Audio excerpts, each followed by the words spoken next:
मैं भारत को भारतीयता की मान्यता के आधार पर फिर से खड़ा करना चाहता हूं, उस काम में लगा हूं।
तत्सवितुर्वरेण्यं भर्गो देवस्य धीमहि धियो यो नः प्रचोदयात्। ॐ शान्ति शान्ति शान्तिः।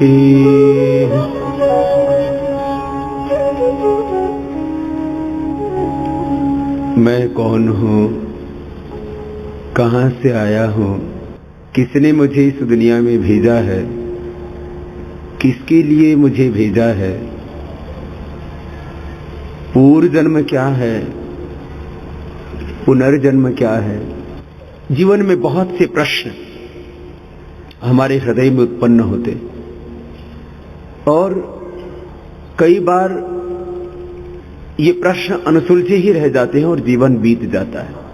एक एक क्षण जीवन का कम हो रहा है। हमारी आज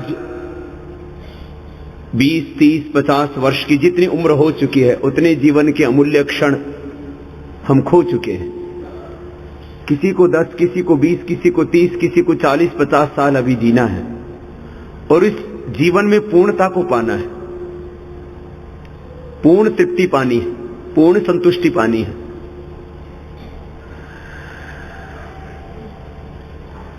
लेकिन जीवन समझ में ही नहीं आता। कई बार तो मैंने देखा है, यह केवल नारद का ही प्रश्न नहीं था कि मैंने सब शास्त्र, सब वेद, परा अपरा विद्याएं सब पढ़ी, लेकिन मैं आत्मवित नहीं हूं। और यह सत्य है कि जो आत्मवित नहीं होता है वह पूर्ण सुखी नहीं हो सकता। इस संसार सागर से पार तो वही जाता है जो आत्मज्ञानी होता है। इसलिए हमारा जो ज्ञान है उसका स्तर सदा बहुत ही उन्नत होना चाहिए। हमारे भीतर प्रकाश, हमारे भीतर आलोक, हमारे भीतर पवित्रता, ज्ञान से ही मुक्ति है। अज्ञान से ही सारा दुख, ये सारा बंधन, ये सारा मोह, ये सारे क्लेश, ये सारी वासनाएं, सारी पराधीनताएं अज्ञान के कारण से ही है। लेकिन कई बार कुछ चीजों को जानते हुए भी उनको छोड़ नहीं पाते। जानते हैं कि तंबाकू खाना बहुत अशुभ है, शराब पीना बहुत दुखदाई है, इसका परिणाम कैंसर जैसा रोग भी हो सकता है। हमको पता है कि शराब पीने से, तंबाकू खाने से हमें कैंसर हो सकता है, हमारा मृत्यु भी हो सकता है। हमको पता है कि दुर्व्यसनों का परिणाम दुख है। हमको पता है कि हिंसा का परिणाम, दुराचार और व्यभिचार का परिणाम दुखदाई है, लेकिन फिर भी उसको, हिंसा को छोड़ नहीं पाते। बार बार मन जो है वो आसक्त रहता है, दुख के विषयों में ही हम लगे रहते हैं और उनको सुख मानते रहते हैं। यही तो राग है। और जो सुख देने वाले विषय हैं, स्वाध्याय है, सत्संग है, सेवा है, भगवान की भक्ति है, ब्रह्मचर्य का पालन है, योगाभ्यास है, इस संयम में, इस सदाचार में मन टिक नहीं पाता और हम शुभ से द्वेष करते रहते हैं, उससे दूर होते रहते हैं। हमारे जीवन का ध्येय क्या है, हमारे जीवन का लक्ष्य क्या है, जीवन किसने दिया है, किसके लिए दिया है? तो बार बार हम संतों के मुख से सुनते हैं, शास्त्रों में पढ़ते हैं, ये जीवन भगवान के लिए है, ये जीवन भगवान ने दिया है। कस्त्वा युनक्ति सत्वा युनक्ति कस्मै त्वा युनक्ति तस्मै त्वा युनक्ति कर्मणे वाम वेशाय वाम। तो ये जीवन भगवान का दिया है। तो मैं बार बार आपसे एक बात कहता हूं, किसी जीवन के ऊपर पहला अधिकार भगवान का, कण कण में, क्षण क्षण में उसी का स्मरण। जीवन के ऊपर पहला अधिकार भगवान का, क्योंकि उसी ने दिया है, उसी की सौगात, उसी का दिया हुआ उपहार, उसी का प्रसाद है ये जीवन। इस जीवन पर पहला अधिकार भगवान का, इस जीवन पर दूसरा अधिकार मातृभूमि का, क्योंकि इस वतन की मिट्टी से ये तन बना है। तीसरा अधिकार इस शरीर पर माता पिता और गुरुजनों का, जिन्होंने जन्म दिया और ज्ञान दिया। चौथा अधिकार जो है थोड़े बहुत अंश में हमारे स्वयं का है, लेकिन हम विपरीत करते हैं। पहला अधिकार इस जीवन के ऊपर मेरा, तो मैं सुख भोगूंगा, मैं ऐश्वर्य को भोगूंगा, मैं विलासिता के साधनों को जुटाऊंगा, उसी में हमारी पूरी जिंदगी बीत जाती है। पहला अधिकार मेरा, थोड़ा वक्त बचा तो माता पिता की प्रसन्नता के लिए भी कुछ काम कर लूंगा, फिर कुछ वक्त मिला तो फिर देश की सेवा भी कर लूंगा, और भगवान तो कण कण में है ही ना, और अंत समय उसका भी ध्यान थोड़ा कर लूंगा। मेरा हर काम भगवान की प्रसन्नता के लिए होना चाहिए, मेरा हर काम राष्ट्र अर्थात राष्ट्रवासियों की प्रसन्नता के लिए होना चाहिए, मेरा हर काम भगवान की प्रसन्नता के लिए, मेरा हर काम भगवान को प्रसन्न करने के लिए, मेरा हर काम राष्ट्र और राष्ट्रवासियों की प्रसन्नता के लिए, मेरा हर काम गुरु जन माता पिता और मेरे आचार्य की प्रसन्नता के लिए, मेरे गुरु की प्रसन्नता के लिए। ये भाव हमारे जीवन में दृढ़ हो जाए तो फिर जीवन में सुख ही सुख होगा, शांति ही शांति होगी, जीवन में तृप्ति ही तृप्ति होगी। आज हमारे जीवन में इसी भाव को भरने के लिए कैसे इस जीवन को भगवान के लिए जिए। श्रद्धेय गुरुदेव बार बार हमें उपदेश देते हैं, अभीप्सा भगवत दर्शन की, अभीप्सा त्याग और समर्पण। जो भी अशुभ है उसका परित्याग करते हुए उस परम की, उस ब्रह्म की ही एक भूख और पूर्ण समर्पण। आज इसी विषय में आपको प्रेरित करने के लिए, आपको उद्बुद्ध करने के लिए, आपका मार्गदर्शन करने के लिए गुरु हमारा मार्गदर्शन करते हैं, जीवन और जगत के रहस्यों को हमको समझाते हैं। ये जीवन क्या है, ये जगत क्या है, इस जीवन और जगत का नियंता कौन है, इस जीवन का अंतिम ध्येय क्या है। गुरुदेव बार बार हमें जगाते हैं, हमारा मार्गदर्शन करते हैं कि हम शरीर की पराधीनताओं से मुक्ति पाएं, मन की पराधीनताओं से मुक्ति पाएं। शरीर की पराधीनता रोग, मन की पराधीनता अशुभ विचार, और इंद्रियों की पराधीनता विषय भोग वासनाएं। इन संपूर्ण बाह्यम आंतरिक पराधीनताओं से पूर्ण मुक्ति, ये हमारे जीवन का परम ध्येय है, परम लक्ष्य है, अंतिम लक्ष्य है। तो आज आप सभी की चेतना को और जागृत बनाने के लिए, हम सब अमृत पुत्र हैं, हम सब के भीतर ही उस ज्योतिर्मय तेजोमय आत्मा और उस परमात्मा का ब्रह्म तत्व का वास है, लेकिन हम अपने उस भीतर के सत्य को कहीं महसूस नहीं कर पाते, कहीं ओझल हो जाता है संसार के अंधेरे में हमारे भीतर का सत्य। तो गुरु हमें ज्ञान देते हैं, गुरु हमें राह दिखाते हैं, गुरु हमें जगाते हैं, गुरु हमें परम से मिलाते हैं। और आज आपको जगाने के लिए, आपको भी अपने से मिलाने के लिए, परम से मिलाने के लिए मैं श्रद्धेय गुरुदेव से प्रार्थना करूंगा हम सबका मार्गदर्शन करें पूज्य गुरुदेव।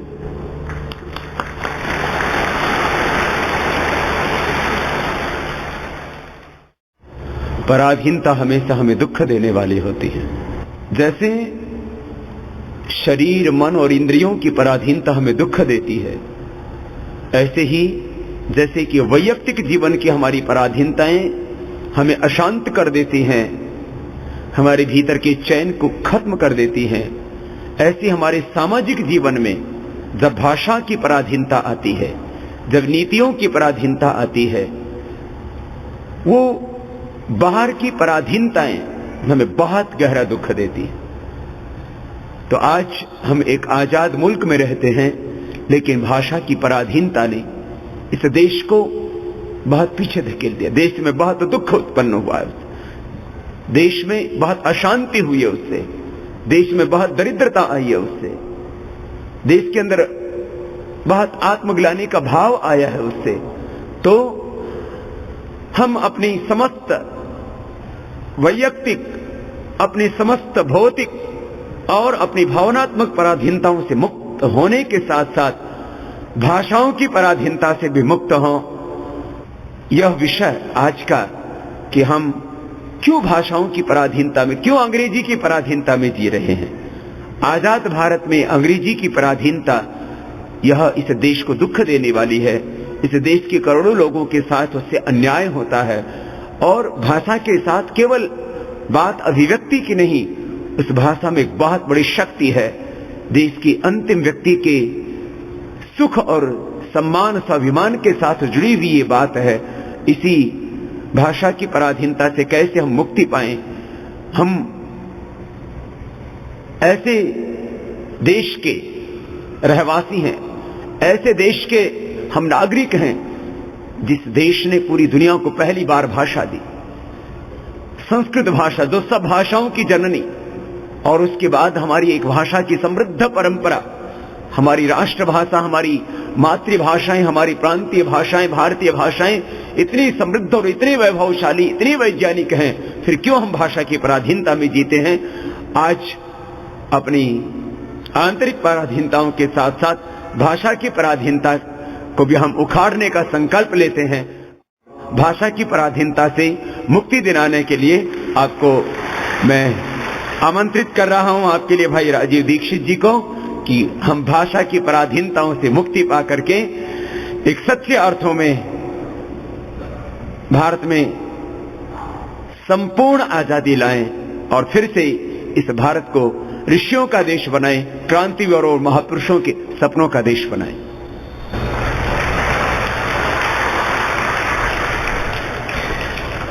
आपके सामने मुझे भाषा की पराधीनता के विषय पर बात करनी है।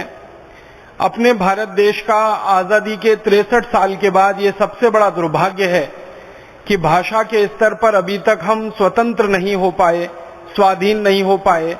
भाषा के स्तर पर अभी भी हमारे देश में बहुत गहरी गुलामी है और दुर्भाग्य हमारे देश का ये है कि आजादी के पहले ये भाषा की गुलामी जितनी थी, आजादी के 63 साल के बाद ये भाषा की गुलामी और अधिक बढ़ गई है और अधिक गहरी हो गई है। भारत देश अंग्रेजों की गुलामी से तो आजाद हो गया है, लेकिन अंग्रेजियत की गुलामी, भाषा की गुलामी अभी भी इस देश में बरकरार है। मुझे ये कहते हुए बहुत दुख होता है, अफसोस होता है कि दुनिया में बहुत सारे देश अलग अलग समय पर गुलाम हुए हैं। दुनिया में कुल 200 देश हैं, इनमें से 71 देशों का इतिहास ऐसा है जो अलग अलग समय पर गुलाम हुए हैं और गुलामी के लंबे दौर को उन्होंने झेला है, भोगा है। हमारे बहुत सारे पड़ोसी देश हैं। अफ्रीका काफी लंबे समय तक गुलाम रहा है, मलेशिया गुलाम रहा है, मिस्र गुलाम रहा है, इंडोनेशिया गुलाम रहा है, वर्मा गुलाम रहा है, श्रीलंका गुलाम रहा है। और अगर थोड़ा दूर में चलें तो Brazil, Mexico, Chile, Costa Rica, Colombia, Cuba जैसे देश अलग अलग समय पर गुलाम हुए हैं। जापान गुलाम हुआ है, चीन गुलाम हुआ है। दुनिया में ऐसे कुल मिलाकर 71 देश हैं जो अलग अलग समय पर किसी न किसी के गुलाम हुए हैं। कोई अंग्रेजों का गुलाम हुआ, कोई फ्रांसीसियों का गुलाम हुआ, कोई डच लोगों का गुलाम हुआ जिनको हॉलैंड निवासी कहा जाता है, कोई स्पेनिश लोगों का गुलाम हुआ, कोई पुर्तगालियों का गुलाम हुआ। अलग अलग समय पर बहुत सारे देश गुलाम हुए हैं, लेकिन गुलामी के बाद उन सभी देशों ने सबसे पहले अपनी मातृभाषा को स्थापित कराया है और सबसे पहले अपनी मातृभाषा को अपनाया है, और उसके बाद वो देश आजादी की राह पर इतने आगे बढ़े और इतने तेजी से भारत से भी बहुत आगे निकल गए हैं।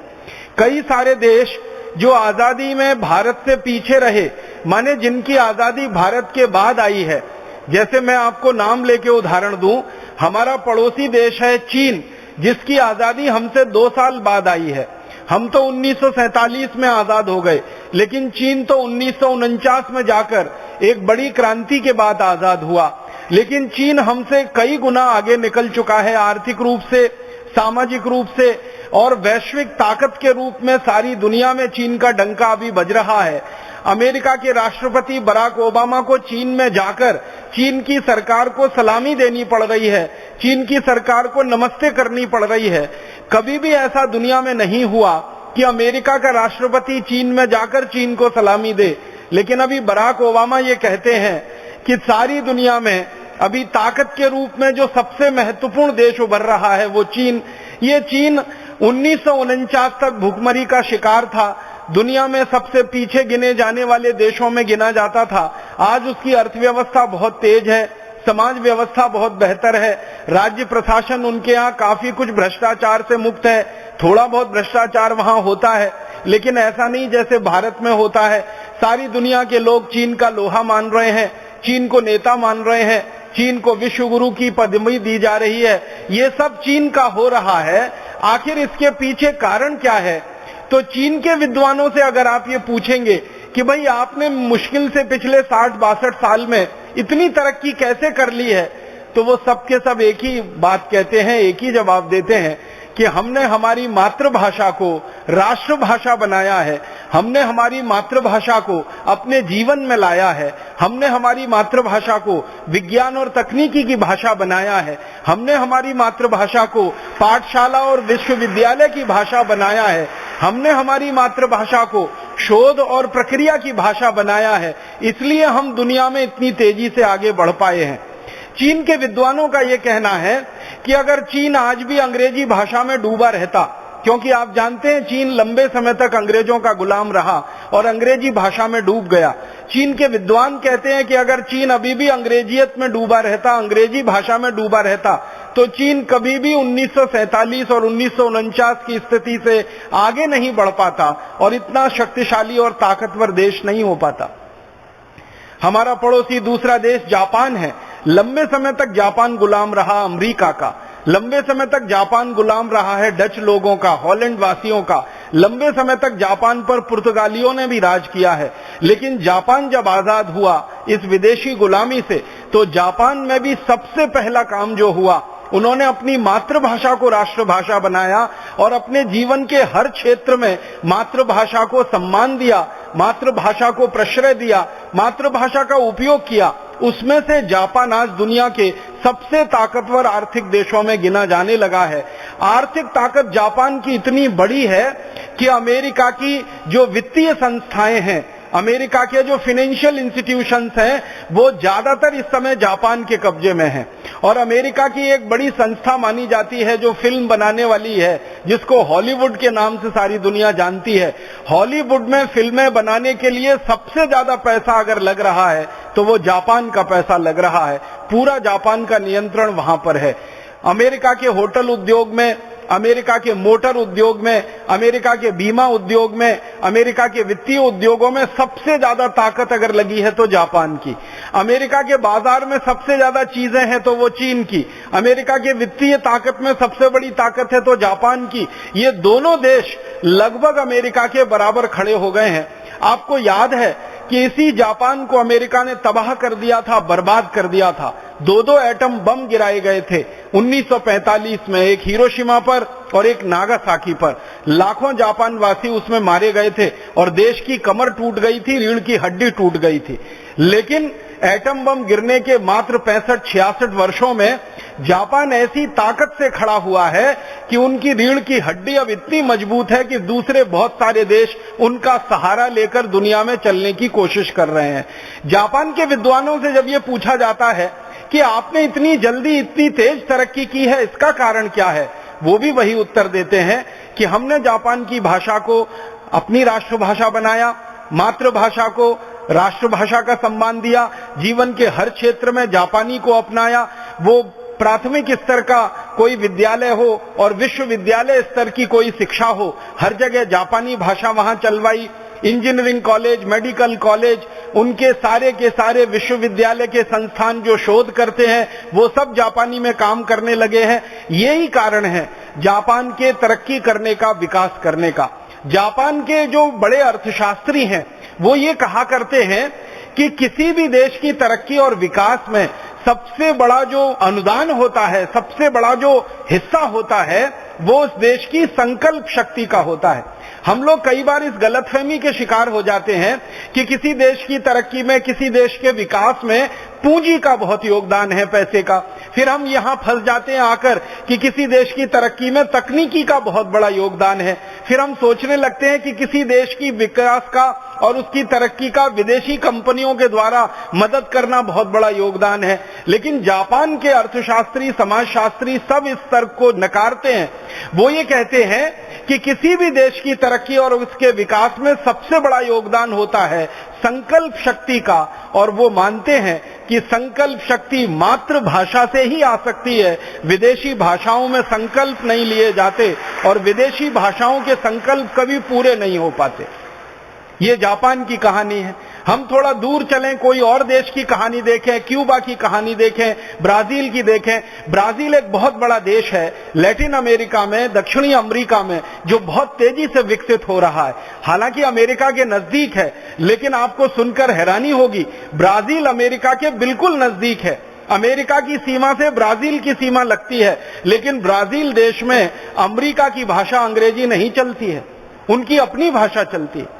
लंबे समय तक ब्राजील भी गुलाम रहा है विदेशियों का, लेकिन आजादी के बाद उन्होंने भी अपनी मातृभाषा को राष्ट्रभाषा बनाया, उसका सम्मान बढ़ाया, जीवन में मातृभाषा का हर कदम पर उपयोग बढ़ाया। उसमें से ब्राजील बहुत ताकतवर होकर निकला।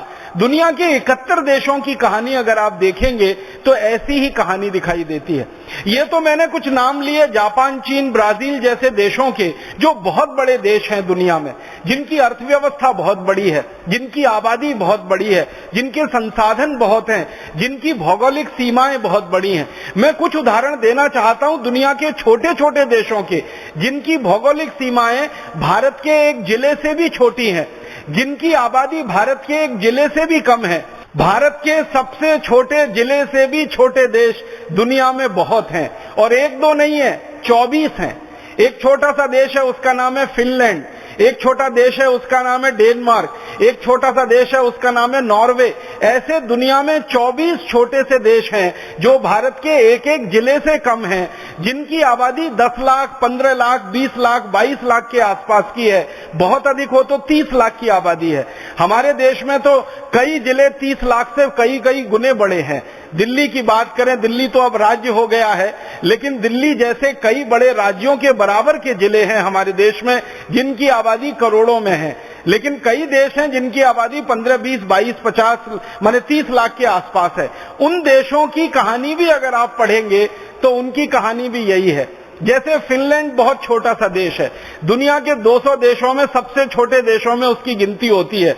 मुश्किल से आबादी उनकी 30 लाख के आसपास है। इतने छोटे से देश ने एक संकल्प ले रखा है, और ये संकल्प उनका 100 साल पुराना है। 100 साल पहले फिनलैंड गुलाम हो गया था, और गुलामी के बाद उन्होंने आजादी पाई। आजादी के बाद उनका पहला संकल्प है, जिसको 100 साल से उन्होंने टस से मस नहीं होने दिया, और वो संकल्प ये है कि हम कभी विदेशी भाषा में अपने देश में कोई काम नहीं करेंगे।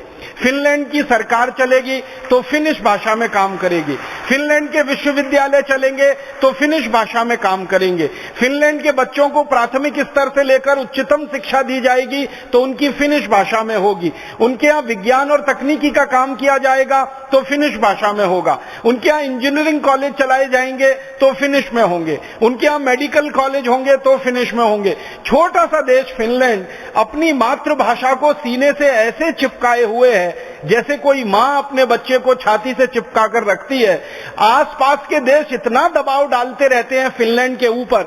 अगर आप यूरोप का नक्शा देखेंगे तो फिनलैंड इंग्लैंड से बहुत ज्यादा दूर नहीं है, फिनलैंड फ्रांस से भी बहुत ज्यादा दूर नहीं है, स्पेन से भी बहुत ज्यादा दूर नहीं है, पुर्तगाल से भी ज्यादा दूर नहीं है, जर्मनी से भी ज्यादा दूर नहीं है। ये बहुत सारे बड़े देश हैं फिनलैंड के आसपास में। ये दबाव डालते रहते हैं फिनलैंड पर कि भाषा बदल दो, अंग्रेजी कर लो, भाषा के साथ साथ और भी चीजें बदल दो। लेकिन फिनलैंड के निवासी कहते हैं कि हमारी आजादी तब तक सुरक्षित है जब तक हमारी मातृभाषा सुरक्षित है। जिस दिन हमने मातृभाषा को छोड़ दिया उस दिन हमारी आजादी चली जाएगी। आप जरा कल्पना करिए थोड़ी देर के लिए कि 30 लाख की आबादी का छोटा सा देश जो 24-25 बड़े देशों से चारों तरफ घिरा हुआ है, जिसके पास अपनी सेना नहीं है, जिसके पास अपनी पुलिस व्यवस्था नहीं है, वो देश टिका हुआ है, अपनी आजादी को बरकरार रखे हुए है। 100 साल से उनकी आजादी बरकरार है। कोई दूसरे देश की हिम्मत नहीं है उनके देश में हस्तक्षेप करने की। तो वो कहते हैं इसका एक ही कारण है, उनकी मातृभाषा जो इस समय उनकी राष्ट्रभाषा है। फिनलैंड के बगल में और एक छोटा सा देश है डेनमार्क, बिल्कुल छोटा सा देश है। डेनमार्क की आबादी तो मुश्किल से 22 लाख के आसपास है। भारत में तो पता नहीं 22 लाख की आबादी के कितने अधिक जिले होंगे। वो डेनमार्क की मातृभाषा जो है वो डेनिश है और उनके यहाँ सब काम डेनिश में होता है। सारी दुनिया के जो भाषा विज्ञानी हैं वो इस बात पर हैरानी व्यक्त करते हैं कि दुनिया में शब्दों की संख्या के अनुसार सबसे छोटी भाषा है तो वो डेनिश भाषा है, जिसमें सबसे कम शब्द हैं। अगर सबसे कम शब्दों वाली भाषा डेनिश है पूरी दुनिया में, लेकिन फिर भी वो डेनमार्क की राष्ट्रभाषा है। डेनमार्क के इंजीनियरिंग कॉलेज डेनिश में चलते हैं, मेडिकल कॉलेज डेनिश में चलते हैं, मैनेजमेंट के कॉलेज उनके यहाँ डेनिश में चलते हैं। और डेनमार्क के निवासियों को ये बात कहते हुए बड़ी गर्व है कि भले हमारी मातृभाषा दुनिया में सबसे कम शब्दों वाली भाषा हो, लेकिन वो हमारी मातृभाषा है और उस पर हम कोई समझौता नहीं कर सकते। जैसे हम लोग कई बार आपस में बात करते हैं ना, भले हमारी माँ दूसरे की माँ से कम सुंदर हो, लेकिन वो हमारी माँ है और माँ जो है ना वो समझौते के लायक नहीं होती है। ऐसे ही डेनमार्क के निवासी इस गौरव से बात को कहते हैं, हमारी भाषा सबसे छोटी है तो क्या हुआ, हमारा देश सबसे छोटा है तो क्या हुआ, हमारा देश दुश्मनों से घिरा हुआ है तो क्या हुआ, लेकिन हमने मातृभाषा को राष्ट्रभाषा बना रखा है। और डेनमार्क के निवासियों के मन में इतना आत्मविश्वास है, वो ये कहते हैं कि जब तक हमारी मातृभाषा को हम सीने से चिपकाए रहेंगे, राष्ट्रभाषा बनाए रहेंगे, तब तक हमारे देश की आजादी का कोई बाल बांका नहीं कर सकता, कोई हमारी तरफ आंख उठाकर नहीं देख सकता। ये छोटे छोटे देश, डेनमार्क है, इसी के नजदीक में और एक छोटा सा देश है, उसका नाम है स्वीडन। बहुत छोटा सा देश है। भारत की तुलना करेंगे तो स्वीडन भारत के किसी एक राज्य के आधे से भी कम में निपट जाएगा, सिमट जाएगा, इतना छोटा सा देश है। लेकिन स्वीडन के निवासी भी जब से आजाद हुए, एक समय स्वीडन भी गुलाम रहा विदेशियों का, लेकिन जब से स्वीडन आजाद हुआ उन्होंने स्वीडिश भाषा को मातृभाषा बनाया और एक बार जो बनाया उससे वो पीछे नहीं हटे हैं और लगातार सारी दुनिया में स्वीडिश भाषा की पताका वो फहराने में लगे हुए हैं। तो फिनलैंड हो, डेनमार्क हो, स्वीडन हो, इन्हीं के पड़ोस में और एक बिल्कुल छोटा सा देश है, उसका नाम है नॉर्वे। नॉर्वे भी एक समय गुलाम हुआ था, 100 साल पहले लगभग वो भी आजाद हो गया। लेकिन नॉर्वे के लोगों ने आजादी के बाद जो सबसे पहला काम किया वो वही कि उनकी मातृभाषा को राष्ट्रभाषा बनाया। आज नॉर्वे की राष्ट्रभाषा नॉर्वेजियन है और सारी इंजीनियरिंग की पढ़ाई, मेडिकल की पढ़ाई, मैनेजमेंट की पढ़ाई, बचपन से लेकर आखिरी कक्षा तक की उच्चतम पढ़ाई, सब कुछ नॉर्वेजियन में होता है। तो दुनिया के छोटे छोटे देशों के उदाहरण ले लें या दुनिया के बड़े बड़े देशों के उदाहरण ले लें, सभी उदाहरणों से एक बात स्पष्ट होती है, वो ये कि जिस देश ने भी मातृभाषा को राष्ट्रभाषा बनाया वो देश दुनिया में गर्व के साथ सम्मान के साथ खड़ा है, भले वो छोटा हो या बड़ा हो। अर्थव्यवस्था में कोई देश बहुत छोटा हो सकता है, अर्थव्यवस्था में कोई दूसरा देश बहुत बड़ा हो सकता है, आबादी के हिसाब से कोई देश छोटा हो सकता है, आबादी के हिसाब से कोई देश बड़ा हो सकता है, भूगोल की सीमाओं के अनुसार कोई देश बहुत छोटा है, कोई देश बहुत बड़ा है। ये सब प्रश्न बाहर हो जाते हैं जब मूल प्रश्न उनके यहां मातृभाषा और राष्ट्रभाषा का आता है। इन सभी देशों में एक बात जो मैं देखता हूं समान है, वो ये कि ये देश कई मामलों में भिन्न भिन्न हैं, लेकिन एक मामले में एक जैसे हैं कि इन सब देशों ने मातृभाषा को राष्ट्रभाषा बनाया, जीवन का अंग बनाया, उसको आगे बढ़ाया, लगातार बढ़ा रहे हैं और गर्व और सम्मान के साथ संयुक्त राष्ट्र महासभा में एक सम्मानित स्वतंत्र देश की हैसियत पा रहे हैं। मैं अपने देश भारत की बात करता हूं। अपने देश भारत का सबसे बड़ा दुख और दुर्भाग्य ये है कि दुनिया में आबादी के अनुसार सबसे बड़ा दूसरा देश, चीन पहला देश जिसकी आबादी 140 करोड़, भारत दूसरा देश जिसकी आबादी इस समय लगभग 119 करोड़। तो दुनिया में आबादी के बाद सबसे बड़ा दूसरा देश, दुनिया में प्राकृतिक संसाधनों में सबसे बड़ा देश। जितने प्राकृतिक संसाधन भारत में हैं, वो चीन में भी नहीं है, अमेरिका में भी नहीं है, यूरोप के देशों में नहीं। प्राकृतिक संसाधनों में सबसे बड़ा देश, दुनिया में सबसे ज्यादा डॉक्टरों वाला देश, सबसे ज्यादा चिकित्सक अगर पूरी दुनिया में है तो भारत में, सबसे ज्यादा इंजीनियरों का देश अगर दुनिया में है तो वो भारत है, सबसे ज्यादा वैज्ञानिकों का देश अगर दुनिया में है तो भारत है, सबसे बड़े किसानों का देश दुनिया में अगर कोई है तो वो भारत है, सबसे ज्यादा कुशल मजदूरों वाला देश दुनिया में अगर कोई है तो वो भारत है। माने कई मामलों में भारत दुनिया में नंबर 1 पर है, एक दो मामले में नंबर 2 पर है, लेकिन मातृभाषा को राष्ट्रभाषा बनाने में ये देश दुनिया का सबसे फिसड्डी देश है, सबसे आखिरी पायदान पर खड़ा हुआ देश है। हमसे पहले और हमसे बाद जो भी देश आजाद हुए वो सबने मातृभाषा को राष्ट्रभाषा बना लिया। अपना देश आजादी के 63 साल के बाद भी इंतजार कर रहा है कि कब भारत की मातृभाषा भारत की राष्ट्रभाषा बने और कब इस देश का विकास तेजी से हो और इस देश के विकास के रास्ते दूसरों के लिए खुले। भारत अभी भी हिंदी को राष्ट्रभाषा नहीं बना पाया। जो भारत की 22 भाषाएं संविधान ने स्वीकृत की हैं, इनमें से किसी को भी राष्ट्रभाषा नहीं बना पाया। मैं तो कई बार यहां तक कहता हूं कि अंग्रेजी को हटाओ, हिंदी को ला सकते हो तो लाओ, नहीं ला सकते हो तो संस्कृत को राष्ट्रभाषा बना लो, सारे झगड़े भारत के खत्म हो जाएं।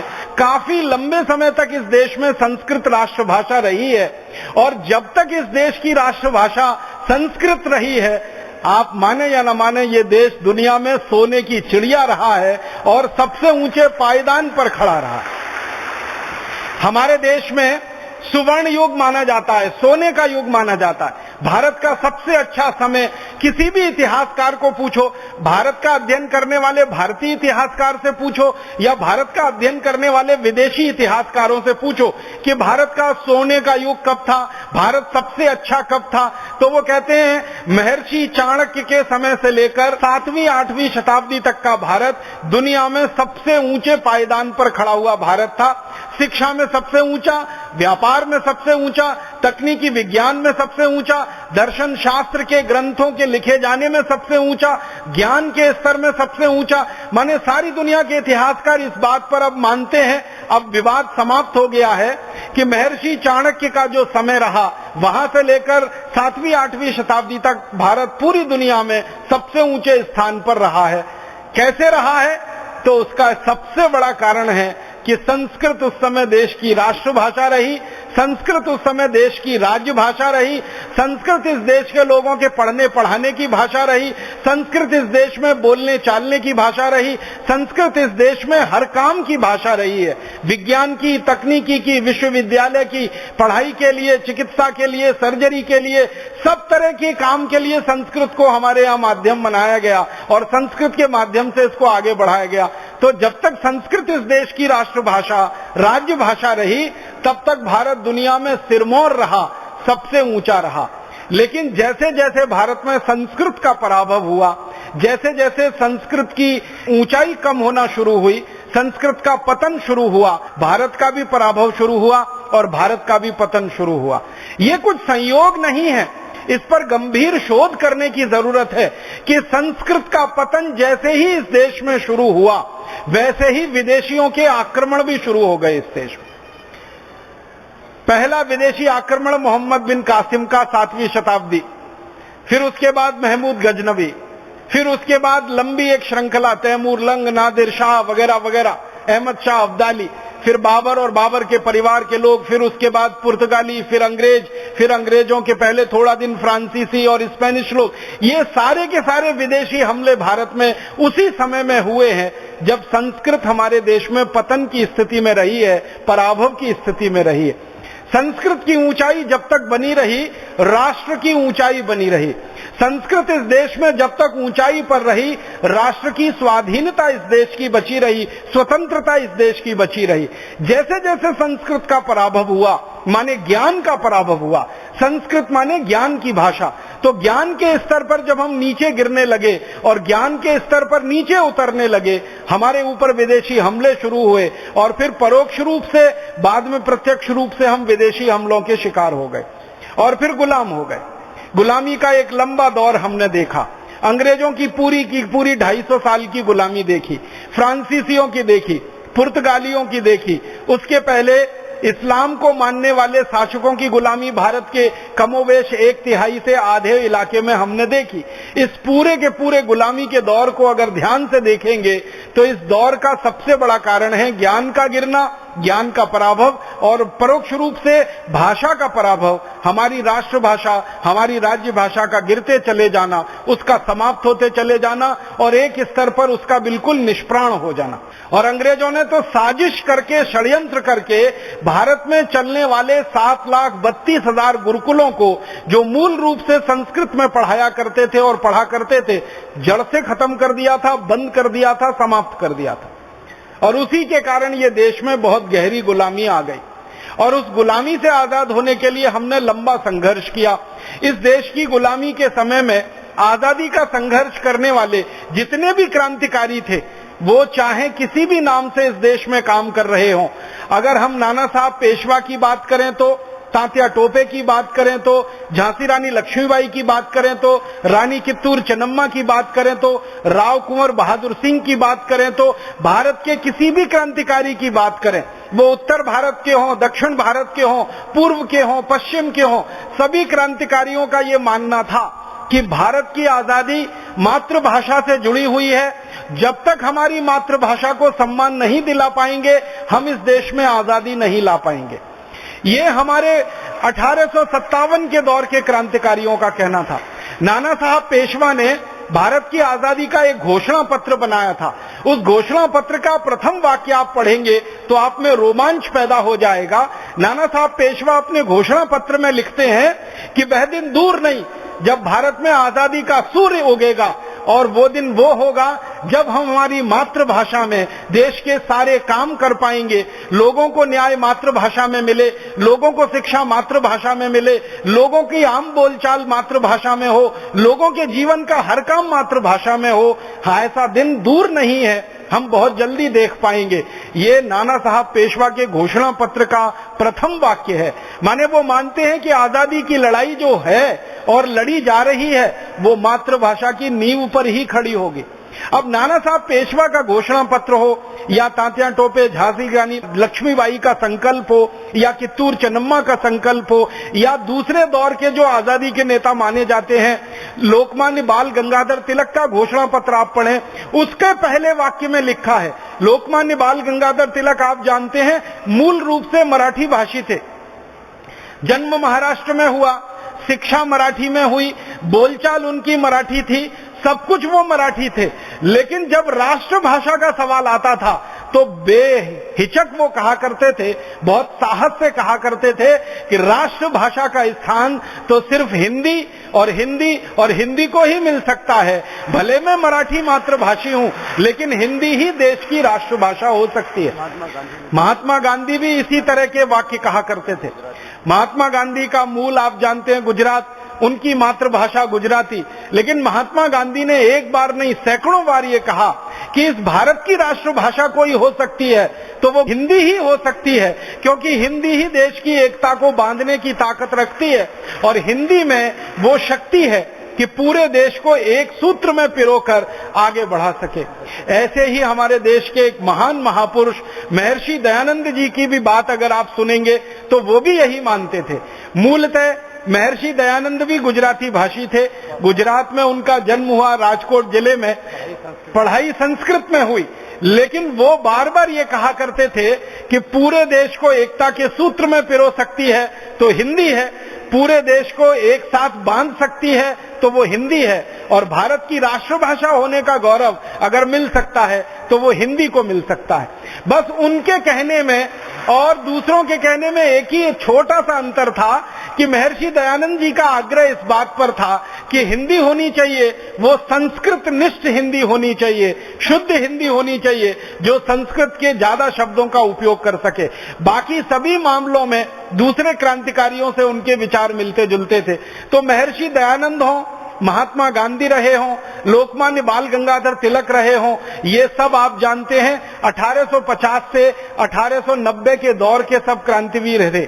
इसके बाद के जो क्रांतिवीर रहे, जैसे महर्षि अरविंद रहे, सुभाष चंद्र बोस रहे, चंद्रशेखर आजाद रहे, अशफाक उल्लाह रहे, और हमारे देश के विनायक दामोदर सावरकर रहे, ऐसे जो तीसरे दौर के आजादी के नायक इस देश में थे, उनके लिखे हुए शब्दों को, उनके लिखे हुए लेखों को, उनके दिए गए भाषणों को आप सुनेंगे तो वो सब भी एक बात पर सहमत हैं, वो ये कि अंग्रेजी भाषा का स्थान भारत में अगर कोई ले सकता है तो वो भारत की मातृभाषा, राष्ट्रभाषा हिंदी ही है, और जल्दी से जल्दी अंग्रेजी को भारत से विदा होना चाहिए और उसके स्थान पर हिंदी को राष्ट्रभाषा स्थापित किया जाना चाहिए। तो भारत के सभी दौर के क्रांतिकारियों की ये अभिलाषा रही, ये इच्छा रही कि भारत अंग्रेजों की गुलामी से आजाद हो, साथ साथ में अंग्रेजी की गुलामी से भी आजाद हो, और भारत की मातृभाषा, राष्ट्रभाषा हिंदी इस देश में स्थापित हो। लेकिन आजादी के बाद क्या हुआ इस देश में? 15 अगस्त 1947 को हम आजाद हो गए। अंग्रेजों से हमने आजादी ले ली या अंग्रेजों ने हमको आजादी दे दी। आजादी मिलने के थोड़े दिन पहले तक महात्मा गांधी ये कहा करते थे कि आजादी मिल गई जिस दिन, महात्मा गांधी लगभग 6 महीने पहले जून 1946 में ये बात कह रहे हैं।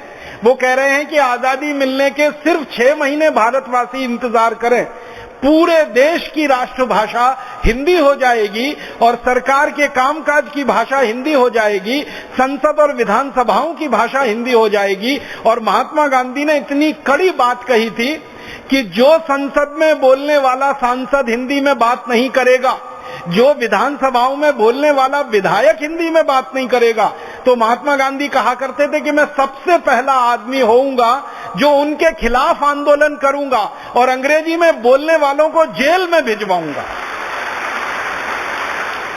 इतने कड़े शब्द उन्होंने बोले थे।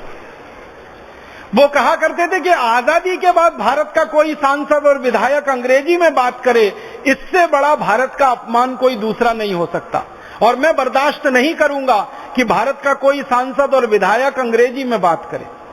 एक बार इससे भी ज्यादा कड़ी बात गांधी जी ने कही। गांधी जी ने कहा कि मुझे सत्ता नहीं चाहिए, सिंहासन नहीं चाहिए। जैसे अपने भारत स्वाभिमान का स्पष्ट उद्घोष वाक्य है कि हमें सत्ता नहीं चाहिए, सिंहासन नहीं चाहिए। परम पूजनीय स्वामी जी ने जैसे घोषणा कर रखी है कि सत्ता और सिंहासन और प्रतिष्ठा से उनका कोई मोह नहीं है, उसकी प्राप्ति के लिए ये भारत स्वाभिमान नहीं है, ऐसे ही महात्मा गांधी कहा करते थे कि उन्हें सत्ता नहीं चाहिए, सिंहासन नहीं चाहिए, प्रतिष्ठा नहीं चाहिए। लेकिन गांधी जी कहा करते थे कि एक चीज तो मुझे चाहिए और उसके लिए मैं मर जाऊंगा, अपनी जान दे दूंगा, वो अपनी राष्ट्रभाषा का सम्मान चाहिए, राष्ट्रभाषा की प्रतिष्ठा चाहिए, इसके लिए तो मैं अपना बलिदान करने को तैयार। एक दिन गांधी जी ने इससे भी ज्यादा आगे बोल दिया। उन्होंने कहा कि भारत की आजादी के बाद अगर सरकार ने अंग्रेजी को नहीं हटाया तो मेरी जगह भारत सरकार की जेल में होगी और मैं भारत सरकार के खिलाफ सत्याग्रह करूंगा। इतने ज्यादा आग्रही थे वो मातृभाषा के। और एक दिन गांधी जी ने यहां तक कहा कि भारत में आजादी मिलने के बाद अगर भारत का साधारण आदमी, साधारण नागरिक कोई भी बात को अपनी मातृभाषा में कहे और सरकार उसकी व्यवस्था ना कर पाए तो वो सरकार को चुल्लू भर पानी में डूब मरना चाहिए कि आम आदमी, साधारण आदमी की भाषा को समझने की हमारी सरकार की तैयारी और हैसियत नहीं। इतने कड़े वाक्य। एक दिन गांधी जी ने कहा कि मुझे सत्ता नहीं चाहिए, सिंहासन नहीं चाहिए, लेकिन मेरे दिल में एक बात आती है बार बार कि मैं एक दिन के लिए भारत का शासक बन जाऊं, एक दिन के लिए। वो कहते थे 24 घंटे के लिए मेरे हाथ में भारत की सत्ता सौंप दो, मैं भारत का शासक बन जाऊं और ऐसा शासक बनूं जो 25वें घंटे इस्तीफा दे दूं। तो 24 घंटे में मैं सबसे पहला काम क्या करूंगा? तो गांधी जी ने कहा सबसे पहला काम हिंदी को भारत की राष्ट्रभाषा बनाऊंगा। फिर किसी ने कहा दूसरा काम क्या करेंगे? तो कहने लगे पूरे देश से शराब की दुकानें बंद कराऊंगा, शराब का उत्पादन बंद कराऊंगा। फिर किसी ने पूछा बापूजी तीसरा काम आप क्या करेंगे? तो उन्होंने कहा कि पूरे देश से जो गोहत्या का कलंक लगा है देश के माथे पर, इस गोहत्या को बंद कराने का कानून संसद में पारित कराऊंगा। तो गांधी जी वैसे कहते थे कि सत्ता नहीं चाहिए, सिंहासन नहीं चाहिए, लेकिन एक दिन की सत्ता वो मांगते थे कि मुझे एक दिन का राजा बना दो। तो हिंदी को राष्ट्रभाषा तो बनाकर, शराबबंदी का कानून बनाकर, गोहत्या का कानून बनाकर पूरे देश की सत्ता व्यवस्था से इस्तीफा देकर मैं चुपचाप निकल जाऊंगा। एक ही दिन के लिए वो चाहते थे देश का शासक होना।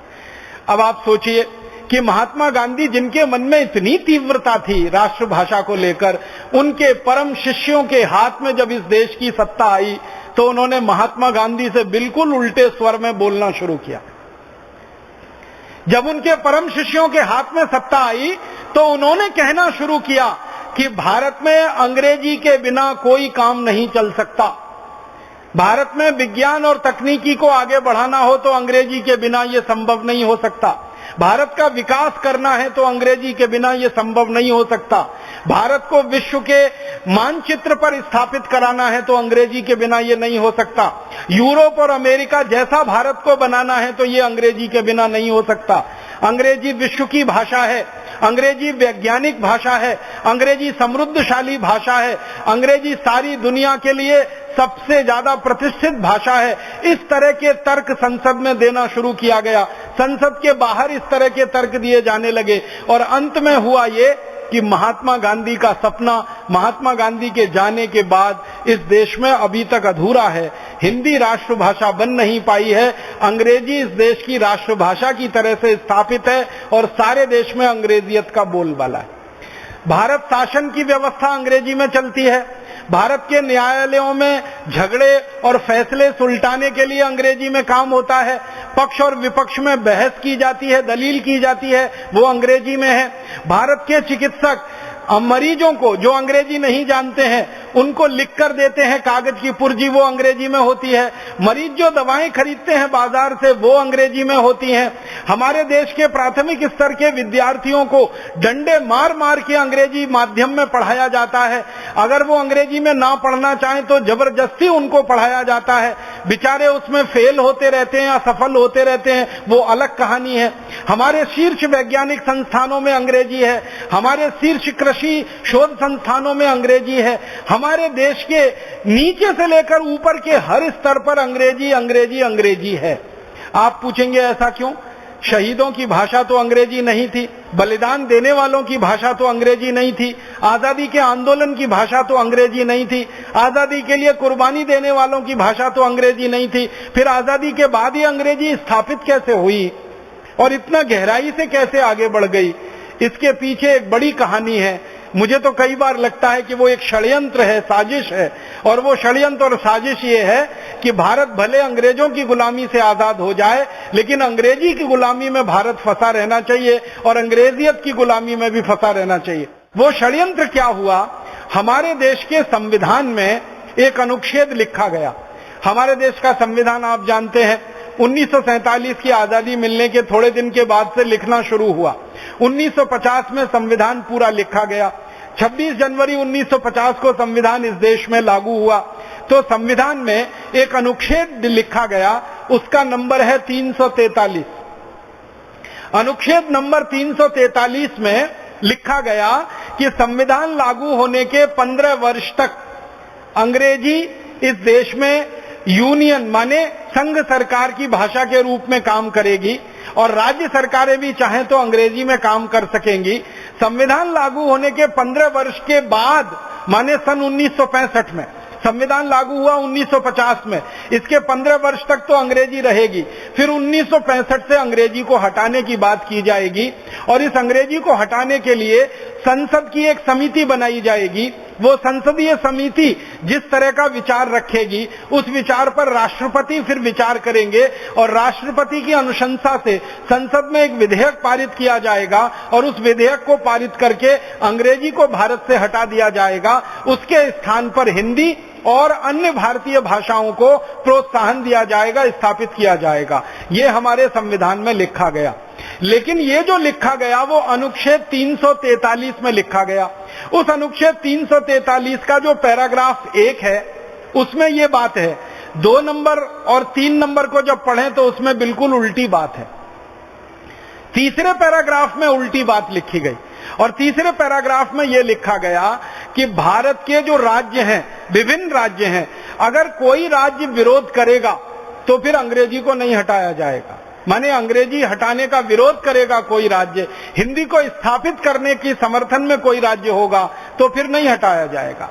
फिर इसी के आगे एक अनुच्छेद 348 लिखा गया संविधान में और उस अनुच्छेद में यह लिख दिया गया कि भारत में भले ही हिंदी आम बोलचाल की भाषा रहे, भारत में भले ही अन्य चीजों में हिंदी का प्रयोग होता रहे, लेकिन उच्चतम न्यायालय में, उच्च न्यायालय में और कानून के स्तर पर तो अंग्रेजी ही प्रामाणिक भाषा रहेगी। यह अनुच्छेद 348 में लिख दिया गया। एक जगह लिख रहे हैं कि 15 साल बाद हिंदी आ जाएगी और भारतीय भाषाएं आ जाएंगी। एक जगह लिख रहे हैं कि नहीं, उसके लिए राज्यों की सहमति लेनी पड़ेगी।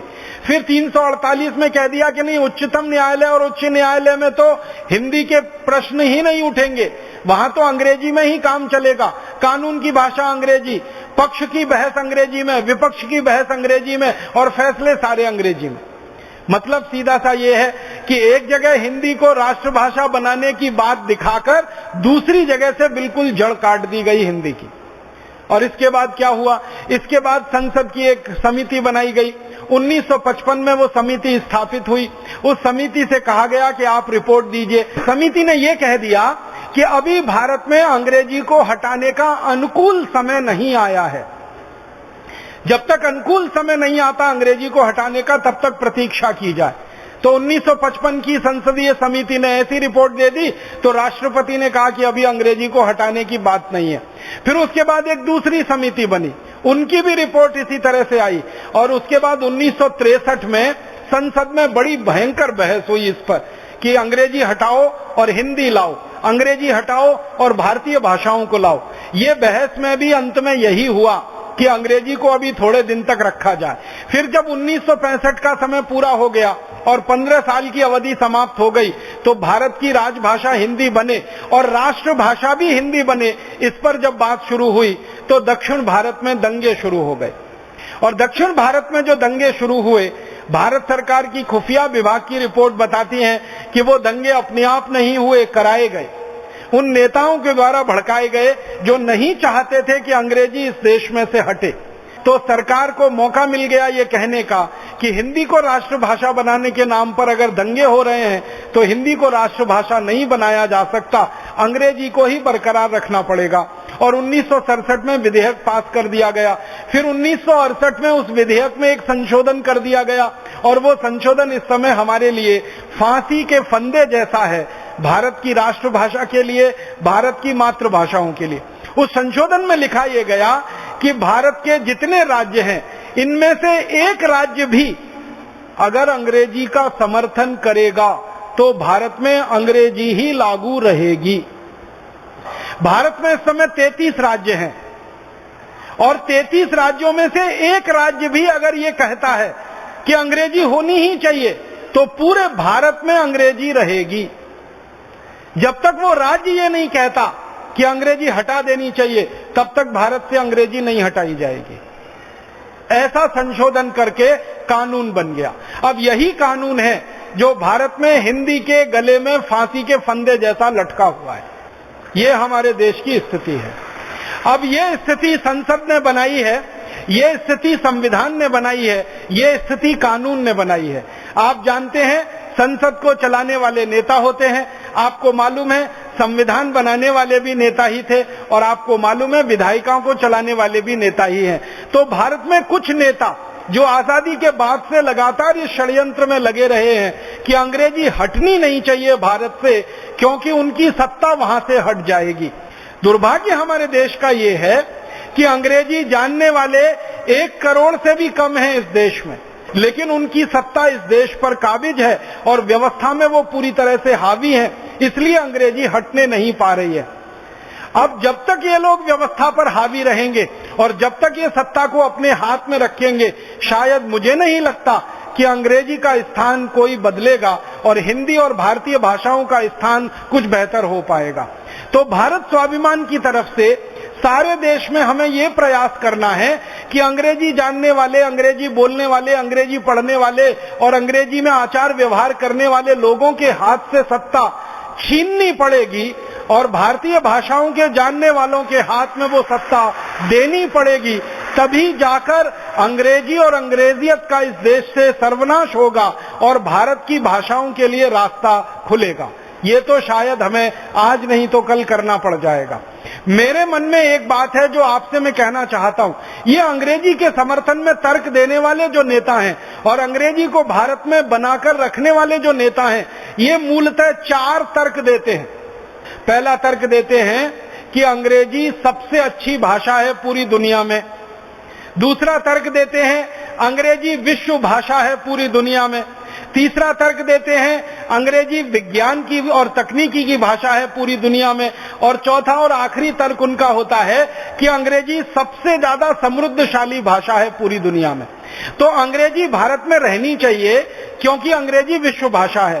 सारी दुनिया से हमें व्यवहार करना है तो अंग्रेजी के माध्यम से संभव है। अंग्रेजी भारत में रहनी चाहिए क्योंकि अंग्रेजी समृद्धशाली भाषा है। अंग्रेजी भारत में रहनी चाहिए क्योंकि विज्ञान और तकनीकी की भाषा है।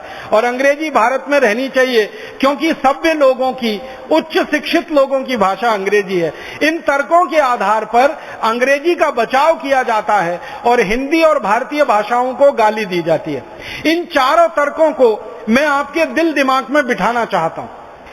अंग्रेजी की वास्तव में पूरी दुनिया में क्या हैसियत है वो मैं आपके सामने रखना चाहता हूं। सारी दुनिया के बारे में जो अंग्रेजी का भ्रम है ना विश्व भाषा होने का, इसी तर्क से मैं मेरी बात शुरू करता हूं कि क्या अंग्रेजी विश्व भाषा है। ये एक प्रश्नवाचक चिन्ह की तरह से है। इसका उत्तर ढूंढने की कोशिश करें, इसको सरल तरीके से समझने की कोशिश करें। 200 देश हैं पूरी दुनिया में और लगभग 650 करोड़ की आबादी है पूरी दुनिया में। अब 650 करोड़ की आबादी है, 200 पूरी दुनिया में देश हैं, तो अंग्रेजी की स्थिति क्या है उसमें?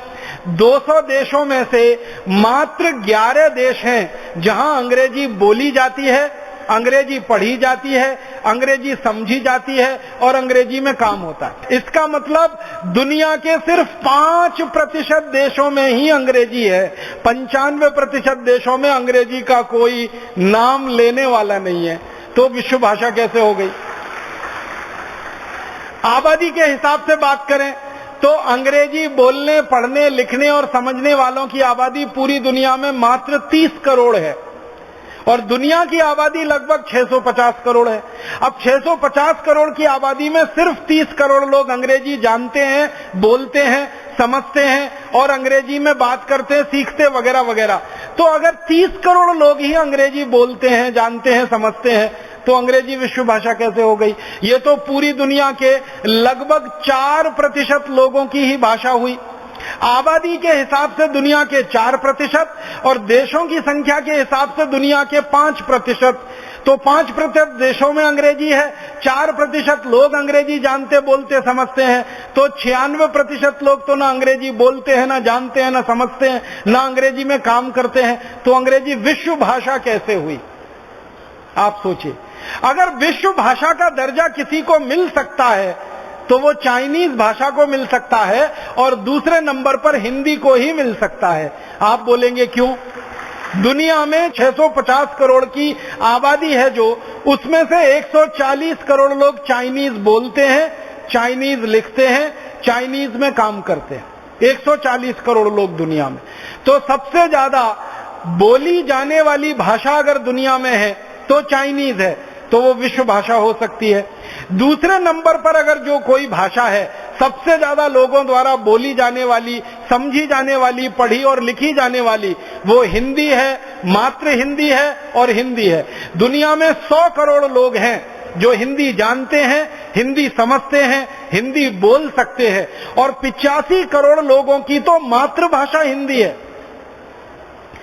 15 करोड़ लोगों की मातृभाषा हिंदी नहीं है, लेकिन वो हिंदी जानते हैं, बोलते हैं, समझते हैं। 85 करोड़ लोगों की तो मातृभाषा भी हिंदी है। इस तरह से 100 करोड़ लोग हैं भारत और भारत के बाहर जो हिंदी जानते, समझते, बोलते, पढ़ते हैं, और 140 करोड़ चीनी जानते, समझते, बोलते, पढ़ते हैं। तो विश्व भाषा होने की हैसियत अगर किसी के पास है तो या तो चीनी भाषा के पास है या तो हिंदी के पास है। और तीसरे नंबर पर जो भाषा पूरी दुनिया में बोली जाती है सबसे ज्यादा, वो रूसी है। चौथे नंबर पर जो भाषा पूरी दुनिया में बोली जाती है वो स्पेनिश है। पांचवें नंबर पर जो भाषा पूरी दुनिया में बोली जाती है वो पोर्चुगीज है। छठे नंबर पर जो भाषा पूरी दुनिया में बोली जाती है वो डच है। और इस तरह से जब आप गिनती करते करते करते करते चले जाते हैं तो 10वें 11वें नंबर के बाद नंबर आता है अंग्रेजी का, जिनको लोग जानते, समझते और बोलते हैं। इसलिए ये सबसे बड़ा झूठ है जो भारत में फैलाया गया पिछले 63 साल आजादी के बाद कि अंग्रेजी विश्व भाषा है। अंग्रेजी विश्व भाषा नहीं है। अंग्रेजी विश्व के एक छोटे से इलाके की भाषा है, और उस इलाके की भाषा है जो कभी अंग्रेजों का गुलाम हुआ था। जैसे भारत अंग्रेजों का गुलाम हुआ तो भारत में अंग्रेजी है। पाकिस्तान भारत का अंग था, पाकिस्तान में अंग्रेजी है। बांग्लादेश कभी भारत का अंग था, बांग्लादेश में अंग्रेजी है। ऑस्ट्रेलिया अंग्रेजों का गुलाम रहा, वहां अंग्रेजी है। न्यूजीलैंड अंग्रेजों का गुलाम रहा, वहां अंग्रेजी है। इसी तरह से अमेरिका अंग्रेजों का गुलाम रहा, अमेरिका में अंग्रेजी है। कनाडा अंग्रेजों का गुलाम रहा, कनाडा में अंग्रेजी है। वेस्ट इंडीज अंग्रेजों का गुलाम रहा, वेस्ट इंडीज में अंग्रेजी है। ऐसे कुल मिलाकर दुनिया में 11 ही देश हैं जहां पर अंग्रेजी है, और वो भी चूंकि अंग्रेजों के गुलाम हुए इसलिए अंग्रेजी है। अर्थात अगर ये देश अंग्रेजों के गुलाम नहीं होते तो इन देशों में भी अंग्रेजी का नाम लेवा कोई नहीं होता। ये बिल्कुल पक्की बात है। अब इंग्लैंड की बात करें, ब्रिटेन की बात करें, तो इंग्लैंड के नीचे छोटे छोटे 2 देश हैं जिनको इन्होंने जबरदस्ती कब्जे में कर रखा है। एक आयरलैंड है और एक स्कॉटलैंड है। उनके लोगों की मातृभाषा आयरिश है और स्कॉटिश है, लेकिन जबरदस्ती उनके ऊपर अंग्रेजी थोप के रखी हुई है ताकि वो ब्रिटेन से अलग ना हो जाए। तो इस तरह से देखने में 14 देश आ जाते हैं। एक न्यू साउथ वेल्स है, एक आयरलैंड है और एक स्कॉटलैंड है, और एक मूल देश तो इंग्लैंड है ही। तो कुल 14, नहीं तो इंग्लैंड को हटा के, ब्रिटेन को हटा के मात्र 11 देश ही है जहां पर अंग्रेजी है। तो ये अंग्रेजी विश्व भाषा तो बिल्कुल नहीं है। दूसरा तर्क जो उनका है, जो दूसरा झूठा अभियान चला रखा है उन्होंने, कि अंग्रेजी दुनिया की सबसे समृद्ध भाषा है, सबसे समृद्ध भाषा है। अब जरा देखें कि अंग्रेजी में समृद्धि कितनी है। किसी भी भाषा की जो समृद्धि है वो भाषा विज्ञानियों के अनुसार उस भाषा में शब्दों की संख्या से मानी जाती है। जिस भाषा में जितने ज्यादा शब्द होते हैं उस भाषा को उतना ही समृद्ध माना जाता है। सारे दुनिया के भाषा विज्ञानी इस पर सहमत हैं। वो कहते हैं कि भाषा में शब्दों की संख्या जितनी ज्यादा होगी वो भाषा उतनी समृद्ध होगी। तो जरा देखें अंग्रेजी में कुल शब्द कितने हैं। आपको एक सच्चाई बताना चाहता हूं जो बहुत सारे लोगों को नहीं मालूम है। इंग्लैंड में अंग्रेजी की शुरुआत 5वीं शताब्दी से हुई है। इंग्लैंड जो अंग्रेजी का मूल देश है, अंग्रेजी का उत्पादक देश है, जहां अंग्रेजी का जन्म हुआ, उस इंग्लैंड में अंग्रेजी की शुरुआत 5वीं शताब्दी से हुई है। माने आज से अगर गिनना शुरू करें तो लगभग 1500 साल पहले अंग्रेजी की शुरुआत हुई है पूरी दुनिया में। अगर मैं इसको दूसरे शब्दों में कहूं तो अंग्रेजी का जन्म 1500 साल पहले हुआ है पूरी दुनिया में। आपको हैरानी होगी जानकर 5वीं शताब्दी के पहले पूरे इंग्लैंड में लैटिन भाषा चलती थी। लैटिन में लोग लिखते थे, लैटिन में बोलते थे, लैटिन में सब काम होता था। और जब अंग्रेजी का जन्म हुआ तो लैटिन बोलने वाले, लैटिन जानने वाले, लैटिन लिखने वाले लोग अंग्रेजी का मजाक उड़ाया करते थे और कहा करते थे कि जो गंवार लोग हैं, जो मूर्ख लोग हैं, वो अंग्रेजी में काम करते हैं, बोलते हैं, लिखते हैं। हम सभ्य लोग हैं, इसलिए हम लैटिन में काम करते हैं, बोलते हैं, लिखते हैं। तो अंग्रेजी को गाली दी जाती थी 5वीं शताब्दी में। थोड़ा थोड़ा अंग्रेजी आगे बढ़ी। इसका जन्म दुनिया में सबसे बाद में हुआ है। अगर दुनिया की सभी भाषाओं को आप एक तरफ रख लें तो दुनिया की भाषाएं अंग्रेजी से सबसे ज्यादा पुरानी है। अंग्रेजी सबसे नई भाषा है। अंग्रेजी सबसे ज्यादा नजदीक की भाषा है। अंग्रेजी का जन्म सबसे बाद हुआ है, तो सबसे नजदीक की भाषा है, सबसे बाद में जन्म हुआ है, तो शब्दों की संख्या भी सबसे कम इन्हीं के पास होगी। तो अंग्रेजी में शब्द बहुत कम है। अंग्रेज विद्वान जो अंग्रेजी के बारे में कहते हैं, मैं नहीं कहता, अंग्रेज विद्वानों की कही गई बात आपसे कह रहा हूं। अंग्रेज विद्वानों को कहना है कि अंग्रेजी के मूल शब्द अभी सन 2009 तक आते आते मात्र 65,000 हो पाए हैं। तो जब हम डिक्शनरी पढ़ते हैं अंग्रेजी की, आप अगर अंग्रेजी की डिक्शनरी पढ़ो और पुरानी डिक्शनरी पढ़ो, वेबस्टर की डिक्शनरी पढ़ो, ऑक्सफोर्ड की डिक्शनरी पढ़ो, तो उसमें कहा जाता है कि 2.5 लाख शब्द हैं, लेकिन मूल शब्द 65,000 ही हैं। तो बाकी 1,85,000 शब्द कहां से आए हैं? तो अंग्रेजी ने उधार ले रखे हैं, लैटिन से उधार लिए हैं, फ्रेंच में से उधार लिए हैं, जर्मन में से उधार लिए हैं, डच में से उधार लिए हैं, पोर्चुगीज में से उधार लिए हैं, हमारी संस्कृत में से उधार लिए हुए शब्द अंग्रेजी में है। संस्कृत के बहुत सारे शब्द अंग्रेजी में हैं। हिंदी के बहुत सारे उधार लिए हुए शब्द उन्होंने अंग्रेजी में रखे हुए हैं। तो दुनिया भर के देशों की जो भाषाएं हैं, उन सभी से उधार ले लेकर उनका शब्दकोश है इस समय 2.5 लाख का, और मूल अंग्रेजी शब्द हैं 65,000। तो ये तो अंग्रेजी की समृद्धि की बात है। अब मैं आगे चलता हूं, भारत की भाषाओं की बात करता हूं और दुनिया की भाषाओं की बात करता हूं। दुनिया में जो सबसे छोटे देशों की भाषाएं हैं, जैसे डेनिश है, जैसे फिनिश है, जैसे नॉर्वेजियन है, जैसे और स्पेनिश है, पोर्चुगीज वगैरह हैं, इन भाषाओं के शब्द अंग्रेजी से ज्यादा हैं। और भारत में तो आप जानते हैं 22 भाषाएं हैं, गुजराती, मराठी, तमिल, तेलुगु, कन्नड़, बंगला, आसामी सब मिलाकर 22 भाषाएं हैं। भारत की सभी भाषाओं के शब्दों को जोड़ दें तो अंग्रेजी से कई गुने ज्यादा है। मैं तो आपके बिहार की एक छोटी सी जानकारी दे रहा हूं। आप सब बिहार से आए हैं। बिहार की 3 बोलियों को अगर मैं एक साथ इकट्ठा करूं ना, एक तो मगधी है, और एक तो मैथिली है, और एक तो भोजपुरी है। भोजपुरी, मगधी और मैथिली, ये तीनों हिंदी की बोलियां मानी जाती हैं, और ऐसी हिंदी की 20 बोलियां मानी जाती हैं। ब्रज भाषा एक है, बनारस की अलग है, गोरखपुर की अलग है। तो अनेक अनेक हिंदी में जो बोलियां हैं, इनको एक साथ रख लिया जाए, और हिंदी के जो संस्कृतनिष्ठ शब्द हैं उनको एक जगह रख लिया जाए, हिंदी की खड़ी बोली को एक जगह और दूसरी बोलियों को एक जगह रख लिया जाए, तो इनके कुल शब्दों की संख्या 60 लाख है।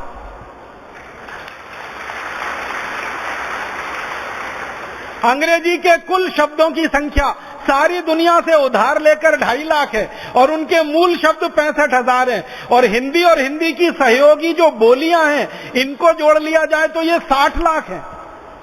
और अगर संस्कृत की बात कर दें, संस्कृत के शब्दों के भंडार की बात कर दें, तो गुरुवर यहां बैठे हुए हैं, वो अपने पहले वाले व्याख्यान में कह रहे थे, इससे पहले जो उन्होंने संस्कृत भाषा पे दिया था, कि संस्कृत भाषा एक ऐसी भाषा है जिसमें करोड़ों करोड़ों शब्द बन सकते हैं, बनाए जाते हैं और उपयोग किए जाते हैं। एक एक धातु शब्द से हजारों हजारों शब्द बन सकते हैं। तो संस्कृत में करोड़ों करोड़ों शब्द हैं। संस्कृत के शब्दों को गिनने का सामर्थ्य अभी तक विकसित नहीं हो पाया हम में, क्योंकि शब्दों का भंडार अनंत है, क्योंकि इस भाषा का सामर्थ्य अनंत है। तो जिस भाषा में करोड़ों शब्द हो, जिस भाषा में शब्दों का भंडार सबसे बड़ा हो, वो समृद्धशाली है, या अंग्रेजी जिसमें मात्र 65,000 मूल शब्द हैं और बाकी कुल मिलाकर उधार लिए हुए 2.5 लाख शब्द हैं। तो समृद्ध भाषा कैसे हुई? और मैं आपको एक रोचक बात बताना चाहता हूं। पूरे भारत देश में हिंदी, गुजराती, तमिल, तेलुगु, मराठी जो हमारी भारतीय भाषाएं हैं, इनकी जो अलग अलग बोलियां हैं, उन बोलियों की सूची अगर बनाएंगे तो 3280 बोलियां हैं भारत में और 22 भाषाएं हैं भारत में, जो दुनिया के किसी देश में नहीं है। बोली आप समझते हैं, भाषा से विकसित, जैसे हिंदी भाषा है और बोली भोजपुरी है, मगधी है, या तो आपकी मैथिली है, या तो बनारसी है, या तो कोई और क्षेत्र की है। तो बोलियां भारत में 3280 हैं और भाषाएं 22 हैं, दुनिया के किसी देश में नहीं है। किसी भी देश का इतिहास हम पढ़ें तो एक भाषा, ज्यादा से ज्यादा 2 भाषा किसी भी देश में, रूस में, जापान में, चीन में, स्पेन में, फ्रांस में, जर्मनी में, स्वीडन में, स्विट्जरलैंड में, डेनमार्क में, नॉर्वे में, सभी देशों में एक या ज्यादा से ज्यादा 2 भाषाएं, और बोलियां तो किसी देश में एक या अधिक से अधिक 2। भारत अकेला दुनिया का ऐसा वैविध्यशाली देश है जहां बोलियां 3280 हैं और भाषाएं 22 हैं, तो शब्दों का भंडार तो सबसे बड़ा हमारे ही पास होगा। तो भाषा की समृद्धि तो हमारे पास है, अंग्रेजों के पास क्या है? ऐसी भाषा है अंग्रेजी। अब इस भाषा को लोग कहते हैं कि दुनिया की समृद्धशाली भाषा है। मेरे समझ में नहीं आता कि इनकी समृद्धि क्या है। जिनकी व्याकरण जो है स्थित नहीं, स्थिर नहीं, बदलती रहती है समय के हिसाब से, सुविधाओं के हिसाब से, और जिस भाषा में शब्द सबसे कम हो, जिन भाषाओं के दूसरी भाषाओं के कई कई समानार्थक पर्यायवाची शब्दों, इनके पास कुल जमा एक ही हो, तो बहुत गरीब भाषा है, गरीबों की भाषा है। क्योंकि जब अंग्रेजी का विकास इंग्लैंड में हुआ, उस समय इंग्लैंड दुनिया का सबसे गरीब देश था, इसलिए भाषा भी उनकी सबसे गरीब ही है। और भारत में इसका उल्टा है, जब भारत में संस्कृत का विकास हुआ होगा तो भारत दुनिया का सबसे समृद्धशाली देश था, इसलिए संस्कृत दुनिया की सबसे समृद्धशाली भाषा है। गरीबी में से गरीबी ही निकलती है और समृद्धि में से समृद्धि निकलती है। हमारे समृद्धशाली समय में संस्कृत विकसित हुई, हिंदी विकसित हुई, इसलिए शब्द भंडार दुनिया में सबसे बड़ा है। सबसे गरीब समय था इंग्लैंड का 5वीं शताब्दी का, 6वीं शताब्दी का, जब इंग्लैंड के लोग भूख से मरते थे, उस समय अंग्रेजी विकसित हुई, इसलिए गरीब है। इसलिए अंग्रेजी समृद्धशाली भाषा तो बिल्कुल नहीं है। और एक तर्क देते हैं अंग्रेजी के बारे में, अंग्रेजी विज्ञान की भाषा है, अंग्रेजी तकनीकी की भाषा है। मैं आपको विज्ञान और तकनीकी के बारे में 2-3 छोटी जानकारियां देना चाहता हूं। जब दुनिया देश की भाषाओं के बारे में थोड़ा मैं अभ्यास करने लगा तो मैंने ये जानने की कोशिश की कि सबसे ज्यादा विज्ञान की पुस्तकें किस भाषा में लिखी गई हैं। तो आपको सुनकर हैरानी होगी, दुनिया में सबसे ज्यादा विज्ञान और तकनीकी के विषय की पुस्तकें लिखी गई हैं रूसी भाषा में, और दुनिया में सबसे ज्यादा विज्ञान और तकनीकी के शोध पत्र जो प्रकाशित हुए हैं, रिसर्च पेपर जिनको अंग्रेजी वाले कहते हैं, वो रूसी भाषा में है। तो जिन देशों में सबसे ज्यादा शोध हुआ विज्ञान और तकनीकी का, वो रूस है, जो एक जमाने में सोवियत संघ हुआ करता था, अभी छोटे छोटे टुकड़ों में बंटकर रूस एक अलग देश हो गया। तो रूसी भाषा में सबसे ज्यादा शोध पत्र प्रकाशित हुए, रूसी भाषा में सबसे ज्यादा विज्ञान और तकनीकी की पुस्तकें प्रकाशित हुई हैं। तो विज्ञान और तकनीकी की भाषा रूसी भाषा है। और विज्ञान तकनीकी विषय को अगर छोड़ दें, दर्शन के विषय को ले लें, दर्शन शास्त्र में सबसे ज्यादा पुस्तकें प्रकाशित हुई हैं पूरी दुनिया में, वो जर्मन में है। और सबसे बड़े दर्शन शास्त्री जो दुनिया के माने जाते हैं वो सब जर्मन है, अंग्रेज नहीं है। हम मार्क्स की बात सुनते हैं ना, मार्क्स वो जर्मन था। कांट की बात करते हैं ना, वो जर्मन था। हीगेल की बात करते हैं, वो जर्मन था। दुनिया के सारे उच्च श्रेणी के दर्शन शास्त्री जर्मनी देश के रहे हैं और जर्मन भाषा में काम किया है, इसलिए दर्शन शास्त्र की सबसे ज्यादा पुस्तकें जर्मनी में छपी हैं। इसी तरह से चित्रकारी की, कलाकारी की, संगीत की, सिनेमा की सबसे ज्यादा पुस्तकें छपी हैं, वो फ्रेंच में है, क्योंकि फ्रांस में सबसे ज्यादा काम हुआ है इस विषय पर। कला, चित्रकारी, भवन निर्माण, मूर्ति कला, वास्तुकला, इन सब कलाओं पर सबसे ज्यादा पुस्तकें छपी हैं, वो फ्रेंच में है। और इतिहास के विषय में सबसे ज्यादा पुस्तकें छपी हैं दुनिया में, वो स्पेनिश में है, पोर्चुगीज में है, फ्रेंच में है, जर्मन में है। अगर आप इसमें अंग्रेजी को ढूंढेंगे तो अंग्रेजी कहीं नहीं है। अगर एक शब्द में, एक वाक्य में मैं ये कहूं कि इतिहास में सबसे ज्यादा पुस्तकें अंग्रेजी भाषा को छोड़कर सभी भाषाओं में हैं। दर्शन शास्त्र में सबसे ज्यादा पुस्तकें अंग्रेजी भाषा को छोड़कर अन्य भाषाओं में है। जर्मन में तो सबसे ज्यादा है। विज्ञान और तकनीकी में सबसे ज्यादा पुस्तकें रूसी भाषा में है, अंग्रेजी में तो बहुत कम है, क्योंकि अंग्रेजी में विज्ञान और तकनीक का शोध सबसे कम हुआ है। लेकिन आप हैरान हो जाएंगे, आप ये कहेंगे कि हमको तो सारी दुनिया में ये बताया जाता है, ये वैज्ञानिक इंग्लैंड का, वो वैज्ञानिक इंग्लैंड का, ये तकनीशियन इंग्लैंड का, वो तकनीशियन इंग्लैंड का। मैं आपको एक बात कहना चाहता हूं जो बहुत खराब है, लेकिन वो सच्ची बात है। इंग्लैंड की भाषा अंग्रेजी में सबसे कम विज्ञान और तकनीकी पर शोध हुआ है। लेकिन दुनिया में जो कुछ अंग्रेजी में छपा है उनमें से आधे से ज्यादा चोरी का है, दूसरों ने शोध किया है, उसको अंग्रेजों ने अपना नाम लगा के छाप दिया है।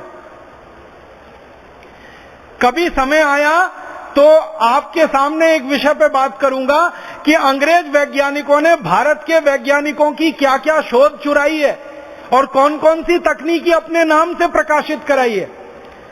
दुनिया में एक बहुत बड़ा झूठ पूरी दुनिया में चलाया जा रहा है। संकेत में कह रहा हूं कि हवाई जहाज का आविष्कार राइट ब्रदर्स ने किया। आपको सुनकर हैरानी होगी, राइट ब्रदर्स से लगभग 14-15 साल पहले हवाई जहाज का आविष्कार पूना में हुआ था, भारतीय वैज्ञानिकों ने किया था। इसी तरह से सारी दुनिया में एक झूठ फैलाया गया, बर्फ का आविष्कार अंग्रेज वैज्ञानिकों ने किया। एक तो बर्फ वो होती है जो प्रकृति से हमको मिलती है, बारिश जैसे गिरती है ना वैसे बर्फ गिरती है, उसकी बात नहीं कर रहा हूं। प्रयोगशाला में बर्फ बनाने का आविष्कार ये कहते हैं इंग्लैंड के वैज्ञानिकों ने किया 17वीं शताब्दी में। हमारे पास इस बात के प्रमाण है कि 10वीं शताब्दी में भारत में बर्फ निर्माण की फैक्ट्रियां चलती थी। इंग्लैंड में 17वीं शताब्दी में बर्फ का निर्माण का उन्होंने पहली बार शोध किया। यहां 10वीं शताब्दी में सन 1000 के आसपास बर्फ बनाने की सैकड़ों फैक्ट्रियां थी भारत में, जहां फैक्ट्री में बर्फ बनती थी, और बर्फ का आविष्कार तो उसके बहुत पहले का है। ऐसे ही दुनिया के सामने एक बहुत बड़ा झूठ प्रचारित कर रखा है। न्यूटन ने गुरुत्वाकर्षण के नियमों का आविष्कार किया। किसी भी क्रिया की बराबर और विपरीत प्रतिक्रिया होती है, वो आपने पढ़ा है ना बचपन में, न्यूटन के 3 सिद्धांत या न्यूटन के 3 नियम, क्रिया की बराबर और विपरीत दिशा में प्रतिक्रिया होती है। ये तो भारतीय वैज्ञानिक सब 9वीं 10वीं शताब्दी में बोलकर चले गए, किसी भी क्रिया की बराबर और विपरीत दिशा में प्रतिक्रिया होती है। हमारे यहां बहुत सारी शोधें बहुत पहले हो चुकी थी, अंग्रेजों ने उनको अपना नाम लगा लगा के सारी दुनिया में प्रचारित कर दिया। आपको मालूम है एक अंग्रेज के नाम से सारी दुनिया में कहा जाता है। टेलीफोन का आविष्कार ग्राहम बेल ने किया। टेलीफोन का आविष्कार भारतीय वैज्ञानिक प्रोफेसर जगदीश चंद्र बसु का है। वो अंग्रेज ग्राहम बेल अपने नाम से सारी दुनिया में छपा लिया उसको। यूरोप के और अंग्रेजों के नाम ये कहा जाता है कि पौधों में जीवन है, पौधे हंसते हैं, पौधे बोलते हैं, पौधे रोते हैं, पौधे मुस्कुराते हैं। ये सबसे पहली शोध अंग्रेजों के द्वारा दुनिया में आई। ये शोध तो भारतीय वैज्ञानिकों की है और अंग्रेजों से सैकड़ों साल पहले की है। तो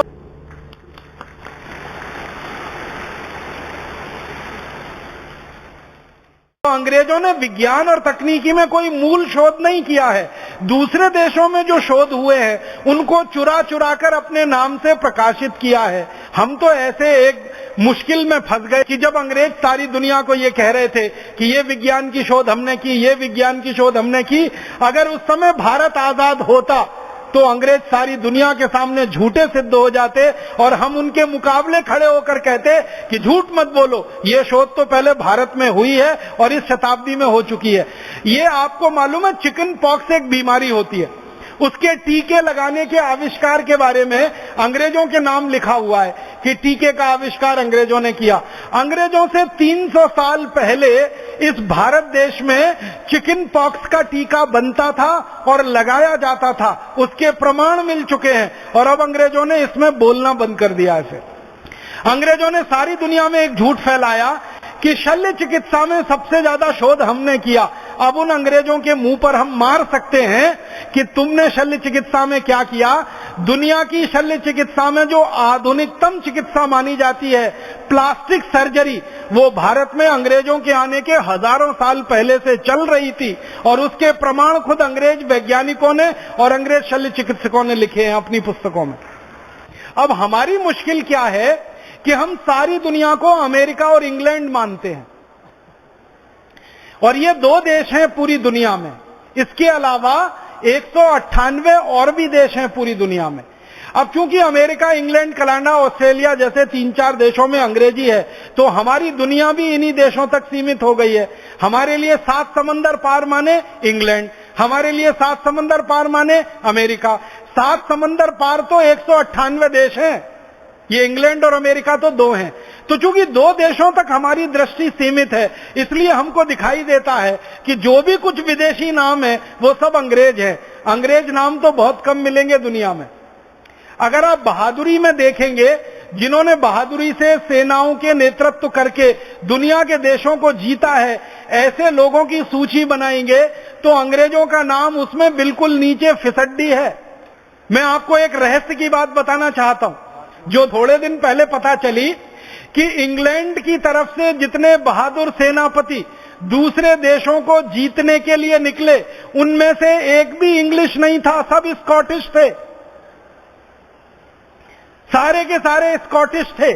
और स्कॉटलैंड एक अलग देश है, जिनकी अलग भाषा है, जिनकी अलग भूषा है, जिनका अलग पूरा का पूरा साहित्य है, जिनकी मुद्रा अलग है, जिनके कानून अलग हैं, जिनका संविधान अलग है। स्कॉटलैंड बिल्कुल इंग्लैंड से अलग देश है। और स्कॉटलैंड के जो निवासी थे वो चूंकि अंग्रेजों के गुलाम हो गए थे, इसलिए अंग्रेज जहां भी मरने के लिए भेजते थे स्कॉटिश लोगों को भेज दिया करते थे, ये खुद नहीं जाते थे कभी युद्ध में। इसलिए दुनिया में जितने अंग्रेजों के नाम पर बड़े नाम लिए जाते हैं सेनापतियों के, वो सब स्कॉटिश हैं। और दूसरे नंबर पर आयरिश हैं। इंग्लिश तो बहुत कम है। मैं आपको एक रोचक बात बताना चाहता हूं। भारत में 84 गवर्नर जनरल आए अंग्रेजों की तरफ से राज करने के लिए। पहला आया रॉबर्ट क्लाइव। आपको मालूम है ये रॉबर्ट क्लाइव स्कॉटिश था, ये इंग्लिश नहीं था। और आखिरी आया, वो भी अंग्रेज नहीं था, वो आयरिश था। माउंटबेटन का नाम हमने सुना? भारत का आखिरी गवर्नर जनरल माउंटबेटन, और भारत में पहला अंग्रेज सेनापति Robert Clive. Robert Clive Scottish था और माउंटबेटन आयरिश था। तो स्कॉटिश और आयरिश जैसे 84 बड़े अधिकारी यहां आए। हम दुर्भाग्य से उन सबको अंग्रेज मान के बैठे हैं, वो अंग्रेज नहीं थे। आयरिश अलग कौम है, इंग्लिश अलग कौम है, स्कॉटिश अलग कौम है, इंग्लिश अलग कौम है। दुनिया के सारे महान सेनापतियों के नाम गिनो। गैरीबॉल्डी, वो अंग्रेज नहीं था। नेपोलियन, वो अंग्रेज नहीं था। बिस्मार्क, वो अंग्रेज नहीं था। चार्ल्स द गॉल, वो अंग्रेज नहीं था। रॉबर्ट क्लाइव, वो अंग्रेज नहीं था। दुनिया भर में जिन लोगों ने ख्याति पाई अपने सेनापति होने के नाम पर, सेना का नेतृत्व करने के नाम पर, एक भी उनमें से अंग्रेज नहीं है। अपवाद के लिए 1-2 को छोड़ दिया जाए तो आप बोलिए अंग्रेजों को कैसे हम कह सकते हैं कि दुनिया में अच्छे लोगों में गिने जाते हैं। और भारत में एक बहुत बड़ी गलतफहमी हुई इस अंग्रेजी भाषा में। वो गलतफहमी पता है क्या हुई है? हमारी भाषा जो अंग्रेजी हो गई, राष्ट्रभाषा जैसी अंग्रेजी हो गई, हर जगह अंग्रेजी है, तो हमारी सेना में भी अंग्रेजी है। अब सेना में अंग्रेजी होने का सबसे बड़ा नुकसान हमारे देश को ये हो रहा है कि भारत में जो वीर जातियां हैं, जो बहुत बहादुरी से युद्ध लड़ सकती हैं, वो अंग्रेजी जानती नहीं है।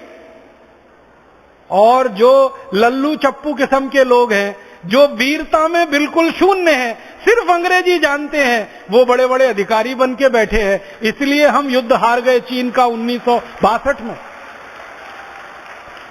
ये अंग्रेजी भाषा की सबसे बड़ी कमनसीबी। अब मैं अंत में आपसे कुछ बात कहना चाहता हूं, बहुत गहरी। भारत के लोगों ने और सारी दुनिया के लोगों ने जो अंग्रेजी के समर्थक है ना और अंग्रेजी के विरोधी पूरी दुनिया में एक बहुत बड़ा झूठ अभी प्रचारित करना शुरू किया है। और वो झूठ प्रचारित क्या करना शुरू किया है?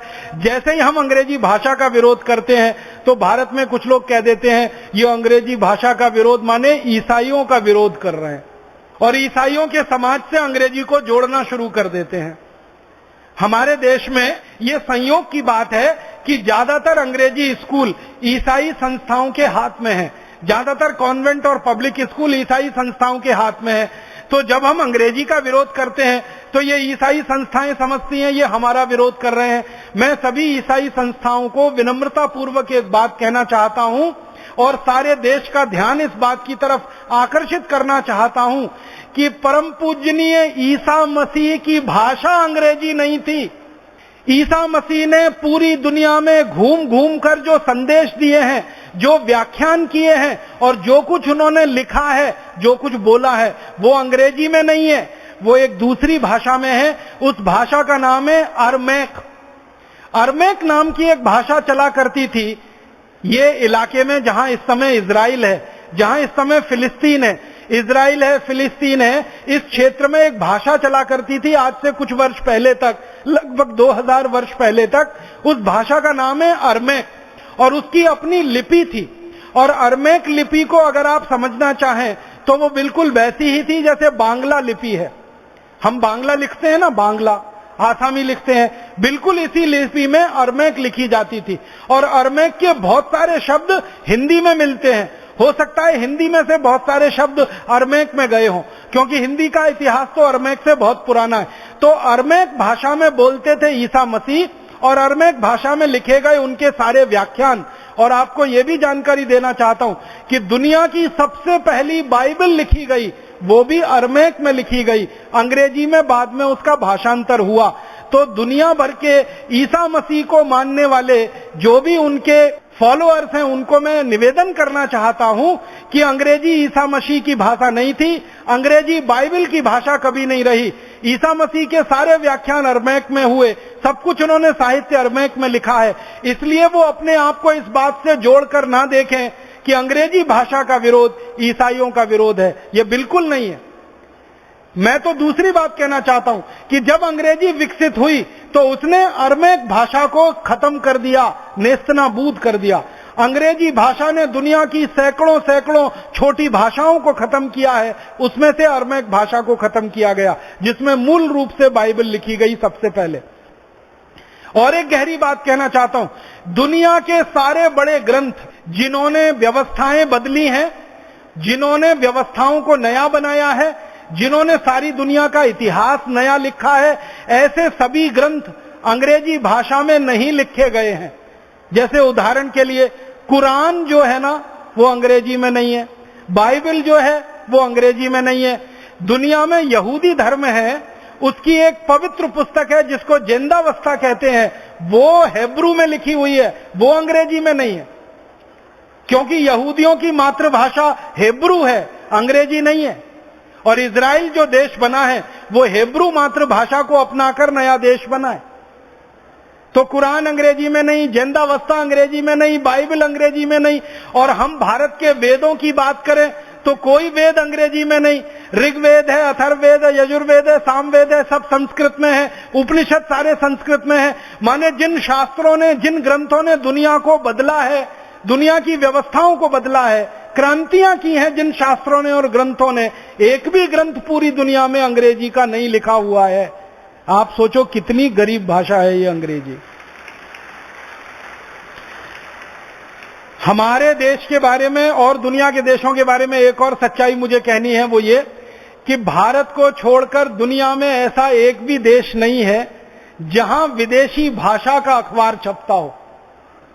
परम पूजनीय स्वामी जी एक बार अक्सर हमको कहते रहते हैं हर बार कि भारत छोड़कर दुनिया का ऐसा कोई देश नहीं है जो अपनी मातृभाषा में अपने बच्चों को नहीं पढ़ाता हो।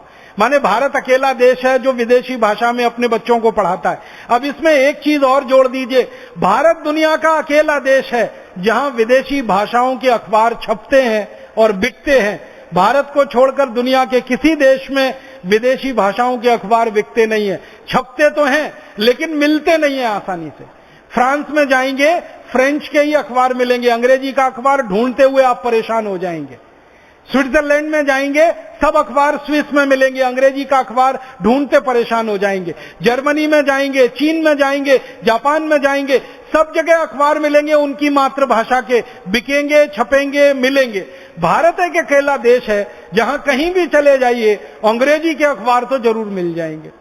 दिल्ली में मिल जाएंगे, यहां हरिद्वार में मिल जाएंगे, आगरा है, बरेली है, छोटे छोटे शहरों में मिल जाएंगे। बहुत शर्मनाक है ये स्थिति कि हमारे यहाँ विदेशी भाषा के अखबार हर जगह मिल जाएं और दुनिया के किसी भी देश में जाएं तो विदेशी भाषा का कोई अखबार ना मिले। और पता चला कि हमारे देश में तो नीतियां भी ये अंग्रेजी अखबार के मालिकान ही बनवाते हैं और बड़े अखबारों में विज्ञापन भी अंग्रेजी अखबारों को ही मिलते हैं।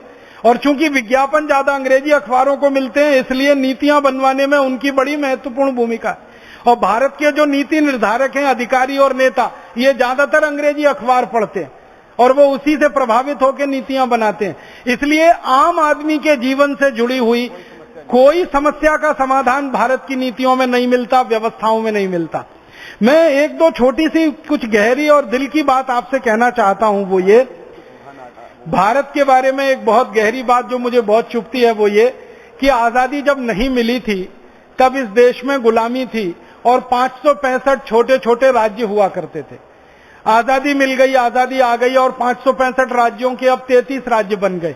लेकिन आपको सुनकर बहुत दुख होगा कि जब भारत आजाद नहीं था तो 565 राज्यों की मूल भाषा स्थानीय भाषा हुआ करती थी, मातृभाषा हुआ करती थी, अंग्रेजी किसी राज्य में नहीं चलती थी। लेकिन भारत जब आजाद हो गया तो भारत में मूल भाषा, मातृभाषाएं पूरी तरह से खत्म कर दी गई और हर जगह अंग्रेजी अंग्रेजी अंग्रेजी हावी हो गई। भारत में अंग्रेजों के जमाने में जो कलेक्टर हुआ करता था उसको एक निर्देश होता था कि वो स्थानीय भाषा को जब तक सीखेगा नहीं उसको किसी भी पद पर रखा नहीं जाएगा। अब आजादी के बाद जो कलेक्टर होता है इस देश में उसको ये निर्देश होता है कि स्थानीय भाषा जानो या ना जानो, अंग्रेजी आनी चाहिए तभी तुमको नियुक्ति मिलेगी, नहीं तो नियुक्ति नहीं मिलेगी। माने ये दो बातों को अगर हम समझें गहराई से तो ये कि हम गुलामी के दिनों में भाषा के स्तर पर ज्यादा आजाद थे बनिस्बत आजादी के दिनों में भाषा के स्तर पर ज्यादा गुलाम हैं हम। जब हमारे राजकाज की पूरी भाषा अंग्रेजी हो गई है, राजकाज के व्यवहार की पूरी भाषा अंग्रेजी हो गई है, मुझे बहुत दुख होता है, दर्द होता है, आपको भी शायद होता होगा। आजाद भारत के, स्वतंत्र भारत के राष्ट्रपति अंग्रेजी में संदेश देते हैं, आजाद भारत के प्रधानमंत्री अंग्रेजी में बात करते हैं, आजाद भारत के प्रधानमंत्री संसद में अंग्रेजी बोलते हैं, संसद के बाहर अंग्रेजी बोलते हैं, राष्ट्रपति संसद में अंग्रेजी बोलते हैं, संसद के बाहर अंग्रेजी बोलते हैं, भारत के सांसद अंग्रेजी में बात करते हैं संसद में, संसद के बाहर अंग्रेजी में बात करते हैं, विधायिकाओं के विधायक अंग्रेजी में बात करते हैं, विधायिकाओं के अंदर बात करते हैं, विधायिकाओं के बाहर बात करते हैं। हमारे देश की अदालतों में न्याय जिसको चाहिए, वादी हो या प्रतिवादी, वो अंग्रेजी में बेचारा पूरी बहस को टुकुर टुकुर देखता रहता है।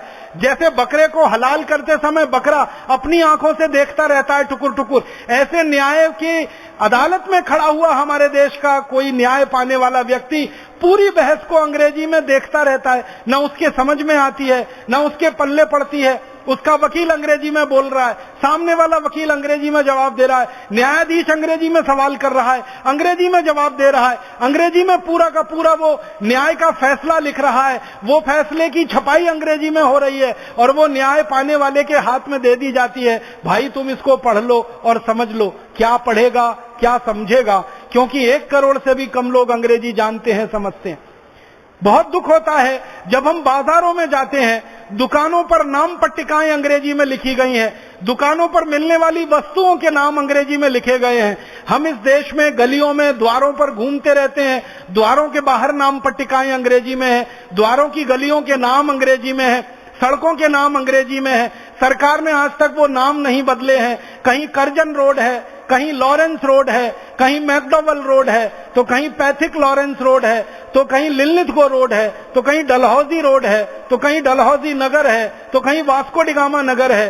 कहीं कहीं इस देश में शर्मनाक स्थिति है कि करजन जिसने भारत का बंटवारा किया हिंदू मुसलमान के आधार पर, उसके नाम से भवन है, उसके नाम से रियासतें हैं, उसके नाम से गलियां हैं, उसके नाम से सड़कें हैं, तो हर जगह अंग्रेजी अंग्रेजी अंग्रेजी छाई हुई है। इससे भी ज्यादा दुख होता है, तकलीफ होती है कि भारत के किसान जो खेती करते हैं उनको बीज दिए जाते हैं, तो बीज बेचने वाली कंपनियां जो पैकेट बनाती हैं वो पैकेट सब अंग्रेजी में लिखे जाते हैं। दवा छिड़कनी है अगर किसी किसान को कीटनाशक, तो दवा के ऊपर जो संदेश लिखे जाते हैं वो अंग्रेजी में लिखे जाते हैं। खाद की जो बोरियां होती हैं उस पर अंग्रेजी भाषा छपी होती है, लिखी रहती है। कोई किसान अंग्रेजी जानता नहीं है, कोई किसान अंग्रेजी समझता नहीं है, लेकिन उसको बेची जाने वाली कीटनाशक दवाएं, उसको बेचे जाने वाले बीज, उसको बेचे जाने वाला खाद, सब कुछ अंग्रेजी अंग्रेजी अंग्रेजी में होता है। उसका दुष्परिणाम क्या होता है? किसान को मालूम नहीं है कि अंग्रेजी में किसी दवा के लिए लिखा गया है कि इस दवा को थोड़ी ही मात्रा में लेना है। किसान कई बार ज्यादा मात्रा में लेता है, वो खुद मरता है, दूसरों को भी मारने का कारण बन जाता है। साधारण लोग हमारे देश में सरकारी दफ्तरों के चक्कर काटते रहते हैं, अंग्रेजी भाषा में उनसे बातें की जाती हैं, उनको खतो किताबत अंग्रेजी भाषा में की जाती है। तो ऐसी स्थिति जब पूरे देश में हो तो हमें इस भाषा के स्तर की गुलामी को तो अब उखाड़ के ही फेंकना पड़ेगा। मेरे मन में तो एक ही बात है कि जैसे अंग्रेजों को उखाड़ कर फेंका, वैसे अब अंग्रेजी को उखाड़ कर फेंकना है। यही एक काम बाकी है जो हमारे शहीदों के, क्रांतिवीरों के सपनों से जुड़ा हुआ है। और ये भारत स्वाभिमान का अभियान चाहता है कि सारे देश में से अंग्रेजी हटे। तो आप बोलेंगे अंग्रेजी कहां कहां से हटे?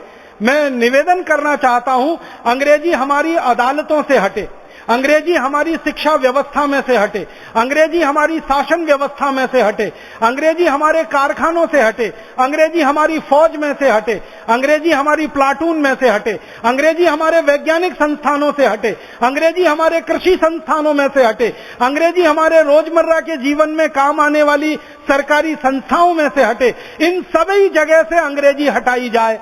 तो आप बोलेंगे कहां भेजा जाए? इसको 7 समंदर पार इसके देश में छोड़कर आया जाए। हमारी जगह से ये अंग्रेजी हटे।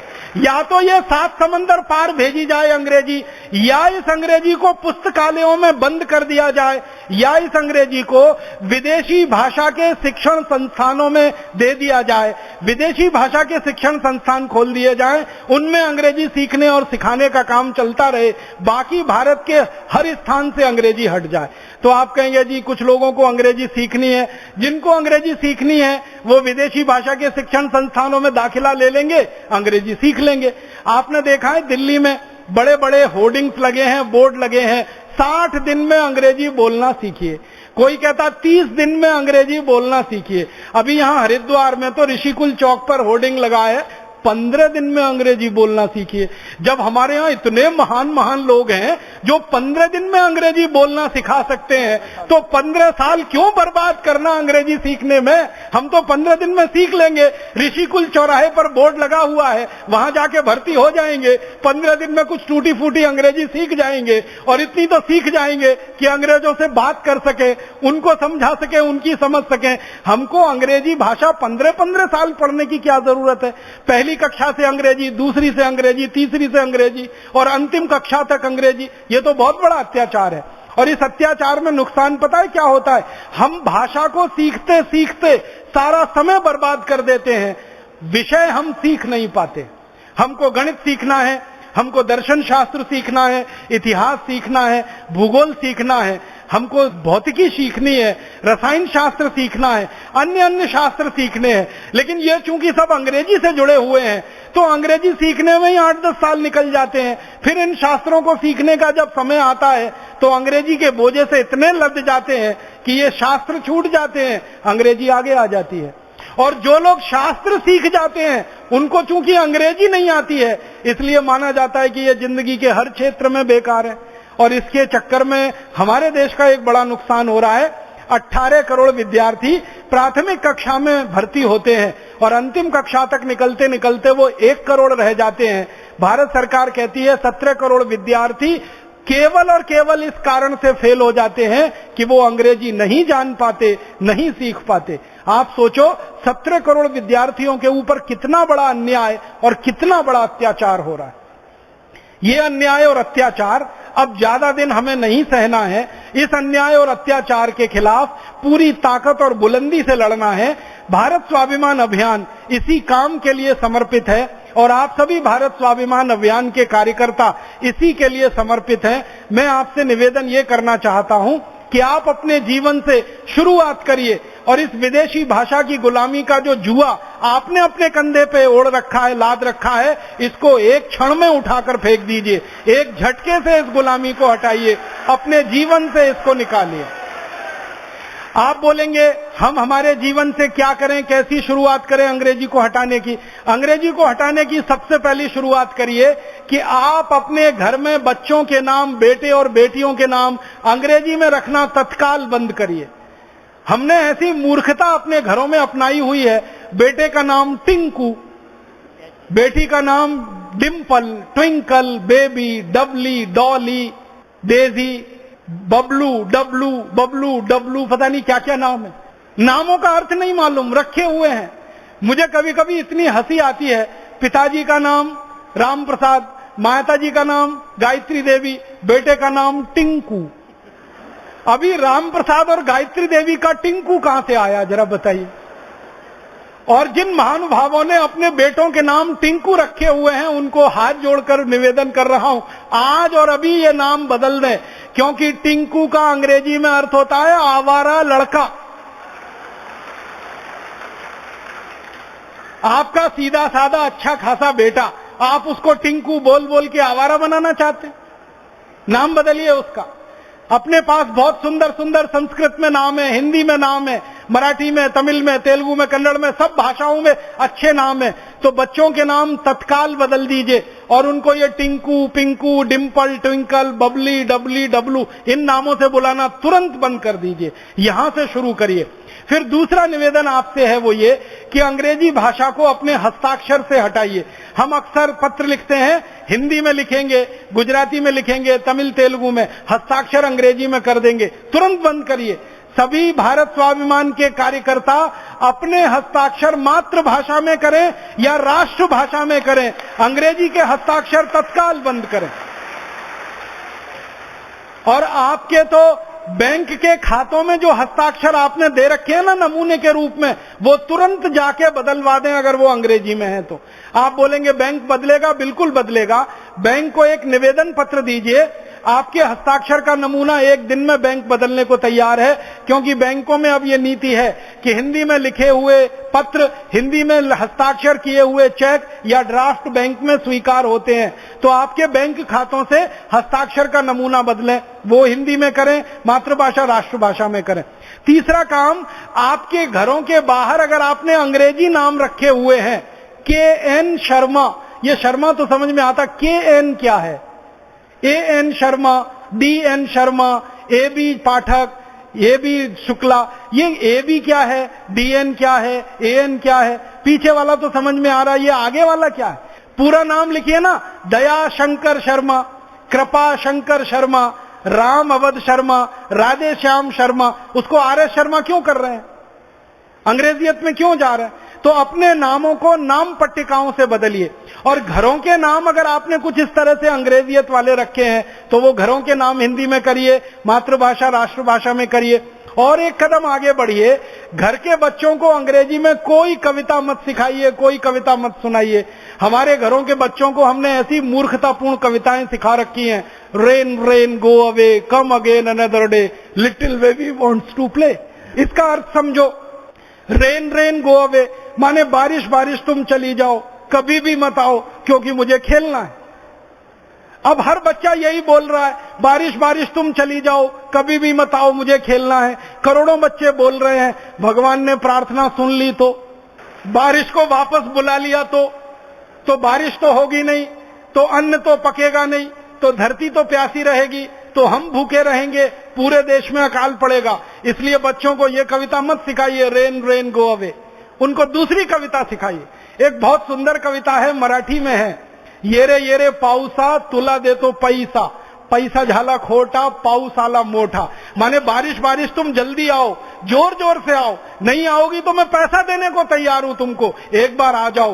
क्योंकि भारत बारिश पे ही चलता है, क्योंकि यहां अन्न बारिश पर ही पकता है। तो देखो कितना अंतर है। मराठी की भाषा में लिखी गई कविता देश की जमीन से जुड़ी हुई है, देश की जरूरत को बखान कर रही है, बारिश बारिश तुम जल्दी आओ। क्योंकि भारत में 60% जमीन पर अन्न पकता है, वो बारिश से ही पकता है। 40% जमीन पर सिंचाई की दूसरी व्यवस्था है। तो यहाँ तो बारिश को बुलाने वाली कविता बच्चों को सिखानी पड़ेगी, ये बारिश को भगाने वाली अंग्रेजी कविता मत सिखाइए, फालतू अंग्रेजी चीजें मत सिखाइए बच्चों को।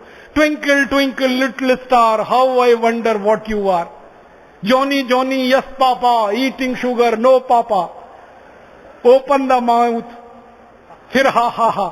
ये क्या मूर्खता की अंग्रेजी की कविताएं आप सिखा रहे हैं। हिंदी की सुंदर सुंदर कविताएं, मराठी की, संस्कृत की, तमिल की, तेलुगु की, मलयालम की, ये सब सिखाइए ना बच्चों को।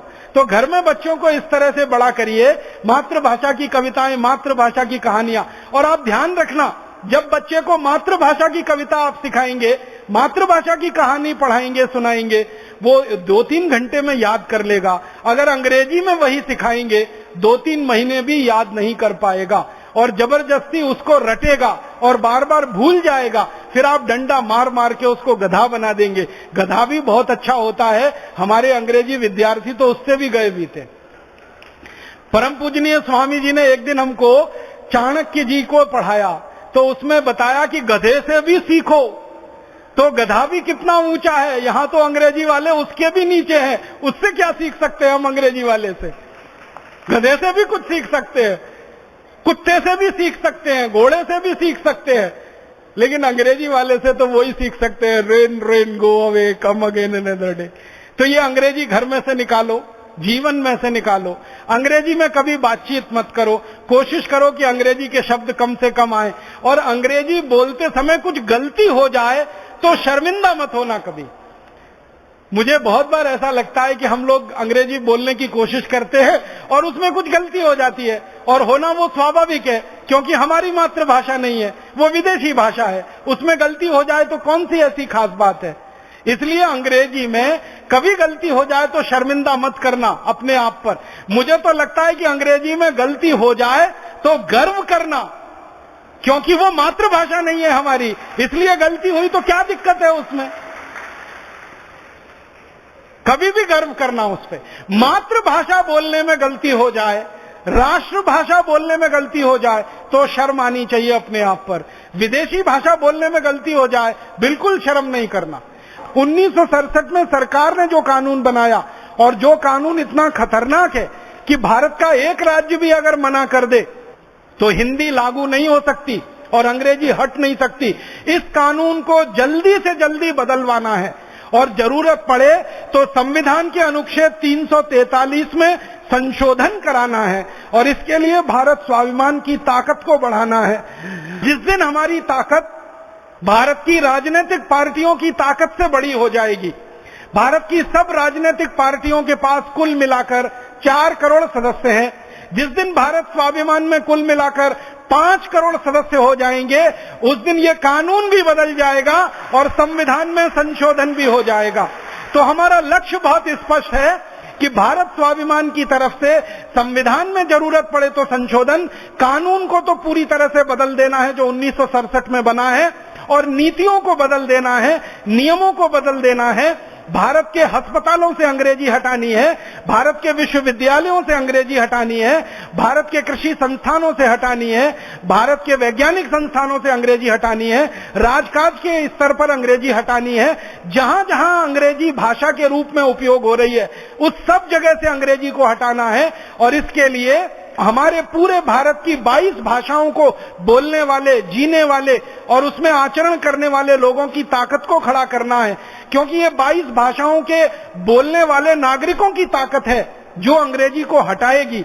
ये 22 भाषाओं के बोलने वाले नागरिकों की हिम्मत है जो अंग्रेजी को भारत से भगाएगी, और ये 22 भाषाओं को बोलने वाले नागरिकों की हिम्मत है जिसके कारण से इस देश से अंग्रेजी को हम 7 समंदर पार वापस भेजेंगे। तो ये बोलकर मैं आप सभी को धन्यवाद देता हूं, आह्वान करता हूं, व्यक्तिगत जीवन से तुरंत अंग्रेजी को हटाइए, विदेशी भाषा की गुलामी को हटाइए। इस विदेशी भाषा की गुलामी ने बहुत लंबा समय हमारा ले लिया है, जिसके कारण हम पिछड़ गए हैं। अब ज्यादा हम पिछड़ना नहीं चाहते, तेजी से आगे बढ़ना चाहते हैं। 118 करोड़ भारतवासियों की भाषा, उनकी मातृभाषा, उसको स्थापित करना है, उनको सम्मान दिलाना है, जीवन में उनको अपनाना है, हर स्तर पर उनको स्थापित कराना है। इसी के लिए सारा संघर्ष है और इसी के लिए सारा प्रयास है। ईश्वर हमको सद्बुद्धि दे, ईश्वर हमको साहस दे, ईश्वर हमको पूरी हिम्मत दे और हम सबकी एकता बनी रहे और आगे ये बढ़ती रहे और हम इस उद्देश्य में सफल हो पाए। भारत स्वाभिमान का अभियान सारे देश में और दुनिया में ऐसा आदर्श स्थापित करे कि जिन शहीदों के सपनों को 1947 में पूरा नहीं किया गया, उन शहीदों के सपनों को 2014 में हम जरूर पूरा करके दिखाएं। इस भावना के साथ आपका आभार, बहुत धन्यवाद।